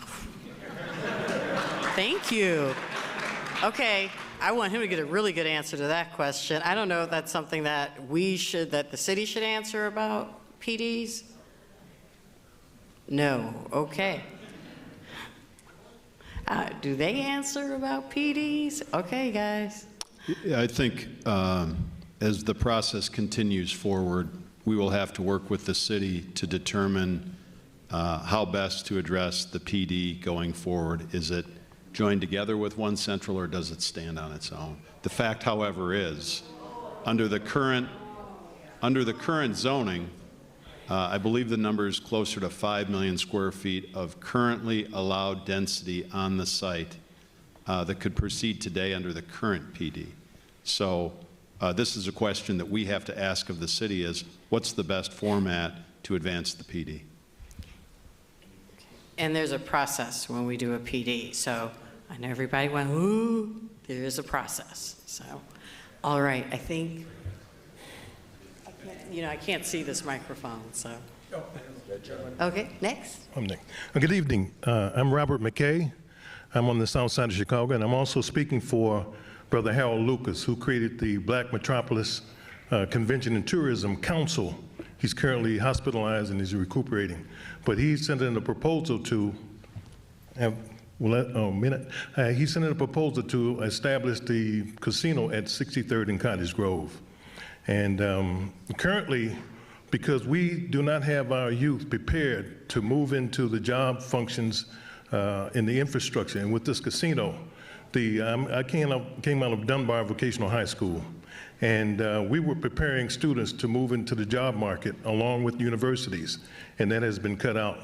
It was stopped by Richard Daley, who also raided the pension funds, who you mentioned the police and pension funds. That money is gone. $86 million came out of the police pension fund alone. It's never returned. So here we are today struggling. We had a revenue generating stream with the numbers that was criminalized and villainized. And here we are, we're coming back with a legalized gambling process and not considering the people who were villainized before this. Now in New York, they're legalizing cannabis. The people who were criminally, illegally, and unjustly incarcerated are being considered first to get those jobs. So what are we going to do about this? So I know we answered a lot of questions about focusing the jobs and investments in an equitable way. So Karen, you want to Maybe Karen can take this, yeah. You mentioned the job availability. There's an education and training center that's actually built into this proposal, and that would prepare the young people for those jobs. The high schools were once doing that. CVS, Simeon, Dunbar, they were taken out by the unions. The unions are behind this process of taking the schools, the vocational programs out of the schools. That violates the Smith and Hughes Act, established in 1917. So here we are today, still trying to get to the bottom of the ladder so we can get up. So I want to respond to that because I am actually involved in a whole nother set of engagements where jobs and the trade opportunities came up. Just last week, our new CPS CEO did 3 days of union training and trade training. At McCormick Place. At McCormick Place. I was there. The commitment to restoring the trade education into the schools is real. And it's not going to happen overnight because nothing happens with a switch. But I can tell you there's a profound commitment and understanding that taking the trades out of the school has actually rendered generations of young people basically unemployable. And we are committed to reversing that trend. And you can do that by bringing those back into the schools, because when the unions took that out of the schools under Richard Daley, M. Daley, and the Paul Vallis, Ron Huberman, and Arnie Duncan, they destroyed the generational wealth generated in the black community. Yeah, I could go on and on, because don't let this face fool you. My mother's black and I grew up in Roseland. So I can tell you categorically that the commitment of the new CEO, Pedro Martinez, and this mayor is to make sure that young people have a chance to learn the skills, become members of trades, and have a genuine pathway to the middle class. And that would be an ex-offender prevention program. That's what we need in our community. We do not need more ex-offenders coming out. We do not need more people incarcerated unjustly. Thank you. Is she there? He's there. Okay. Ready? Yep. All right. My name is Sam Toy. I'm president and CEO of the Illinois Restaurant Association. I'm going to say something positive about the casino. We're glad to have a world-class casino coming to Chicago. We look forward to working with whoever gets it, be it Hard Rock, to add to our world-class museums, our world-class sports teams, and obviously our culinary scene. We got Chef Eric right here. We are the culinary capital of the United States, and I'm bringing a world-class casino here will be perfect. What I really want to ask is, are you going to work with independent restaurants, not chain restaurants, because we are not a chain restaurant city. We are an independent restaurant city. So I want to make sure that we're going to reach out to restaurant owner-operators in our 77 communities, be it the South Side, the West Side, you know, Little Village, Pullman, Hyde Park, Chatham. Yeah, there you go. So I want to make sure that we get the commitment that you're going to work with independent restaurants, not the big chains, not the big restaurant groups. We want to make sure we bring our independent, great restaurant owners, operators into this. And it's great because we're going to put guests in beds and diners in seats. That's good for hotels, that's good for other restaurants. But what are you going to do in the casino when it comes to independent restaurants? So, because we ain't Tampa and Houston. We ain't a chain restaurant city. No, and I think we are aligned in this conversation. I think if you're referring to chains Never like... reached out to me, so I don't know if we're aligned. Okay. Okay, Gotta let so him answer. I'm happy to address your question. And I think I mentioned it in my comments. 100%, you know, we want to reach out to local restaurateurs that frankly tie to the story of the city of Chicago. Do we want to put Applebee's? No disrespect to Applebee's? No, absolutely not. Will we have some of our own restaurants? 100% yes. But certainly some combination of the two with some historical brands or relationships that tie back to the cultural side of the city of Chicago? Yes.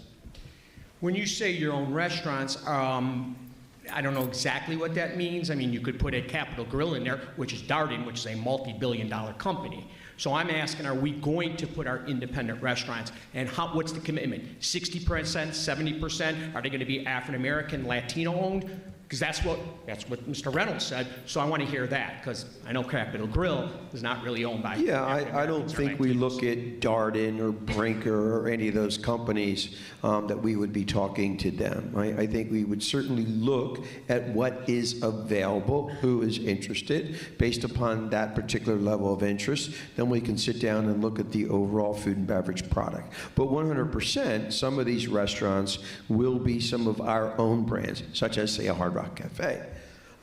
It really depends. Listen, if there's a great Italian restaurant or a great steakhouse or something, would we be receptive to that? 100% yes. We've done that in other locations. Good, I just want to make sure that you understand the city ain't Cermak to North Avenue, Ashland to the lake. That's all. And look at restaurants Yeah, inside and those areas. I have 9 seconds. I don't think you see in any of our locations relationships with like Darden or Brinker or any of those. All right, very good. Thank you. Thank you. Thank you, Sam. Now, you were my last one, or did somebody pop up? Are you going to be my last one? Okay, I'm done after you. Okay, come on. Oh, no, come back. You were there. You sat down, but I'm going to let you... Wait, stop. No, I pointed to you. I said you and you. You got to let her go. She was there first. I sat down because you said you weren't taking any more. Oh, no, then I went you and you and you. I changed my mind. I'm a Libra. Okay. I do that. Thank you. My name's Claire Halpin. I'm an architect in Chicago. I'm part of an organization called Bird Friendly Chicago. I'm a volunteer for bird collision monitors. I'm also on the board of the Chicago Ornithological Society. So this is a great image. It shows McCormick Lakeside Center that has had 40,000 bird collisions in the past few decades, is documented by the Field Museum. So my question is, how will the building design address bird collisions? And how will you incorporate bird-friendly design practices into the architecture? This is serious. No, I went and rescued birds I got at 4 in the morning. This is important because they're part of the ecosystem. Yep. We're part of the ecosystem. Yep. So, you know, one of the things we opened with was being honest and transparent. I frankly don't have an answer to your question, but we'd love to get your business card so we can learn more. You have to make the outside noisy so the birds don't see the reflection as the sky. So there's a whole group that wakes up at 4 in the morning and picks up. I'd be happy to learn more. We certainly have dealt with, you know, different indigenous, you know, species in other states and things, but certainly as far as birds colliding into the building, we would need to learn more, and we'd be happy to meet. And that's something that we've had some experience with over the years on large projects. U.S. Bank Stadium in Minneapolis, one example. Very large glass structure that faces toward downtown. The issue with birds colliding with the glass became an issue. We did a study and identified mitigating factors that could help reduce the impact of birds colliding with the glass. That was done after the fact. I think in this case, we need to be looking at those things as part of the initial design and looking for opportunities and ways in which design and engineering can mitigate that type of impact. Okay, for real, last question. This isn't my mic, that's a light. For real, last question.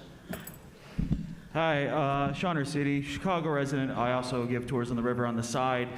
I get it. I get the opposition to a casino based on the fear that it might prey on people and them dumping their life savings into gaming tables and what have you. But I can go to Chinatown, get on a bus, and go to Indiana. I've actually personally done it myself. There's casinos and gambling that's easily accessible to everyone in the region as it is now. This money can be repatriated in the city and put toward our public services and really help our budget as it is now. And now for those of you concerned about lowering property values, I do have family that moved to Las Vegas because they like the sun and they like the entertainment value of the city and the amazing dining scene there. Personally, Chicago's my favorite city, and I won't move to the Nevada desert because my pale self, I'll end up with skin cancer. But the Las Vegas housing market appreciates at 11% a year. So the fastest growing metropolitan area is the entire country. So I'm sorry, the data doesn't bear that out. The values are going up, not down, in a place built on gaming. So my only question is, with the retail component, if there is one, would you promote Chicago businesses and provide them perhaps below market rent if you have a retail component in your project? Well, I think the answer is yes, as far as, you know, whether it be local restaurants. We'd be happy to meet with retail tenants that may or may not be interested. But I think it's important, you know, we don't have like 300,000 square feet of retail in this particular entertainment complex, but there certainly will be an array of retail stores. Thank you. All right, folks. It's a wrap. I want to thank everyone for coming. I want to thank everyone for being respectful. We had some transitories, but that was cool. And I want to thank the Hard Rock team for presenting a wonderful presentation of its proposal. So thank you all so much for coming.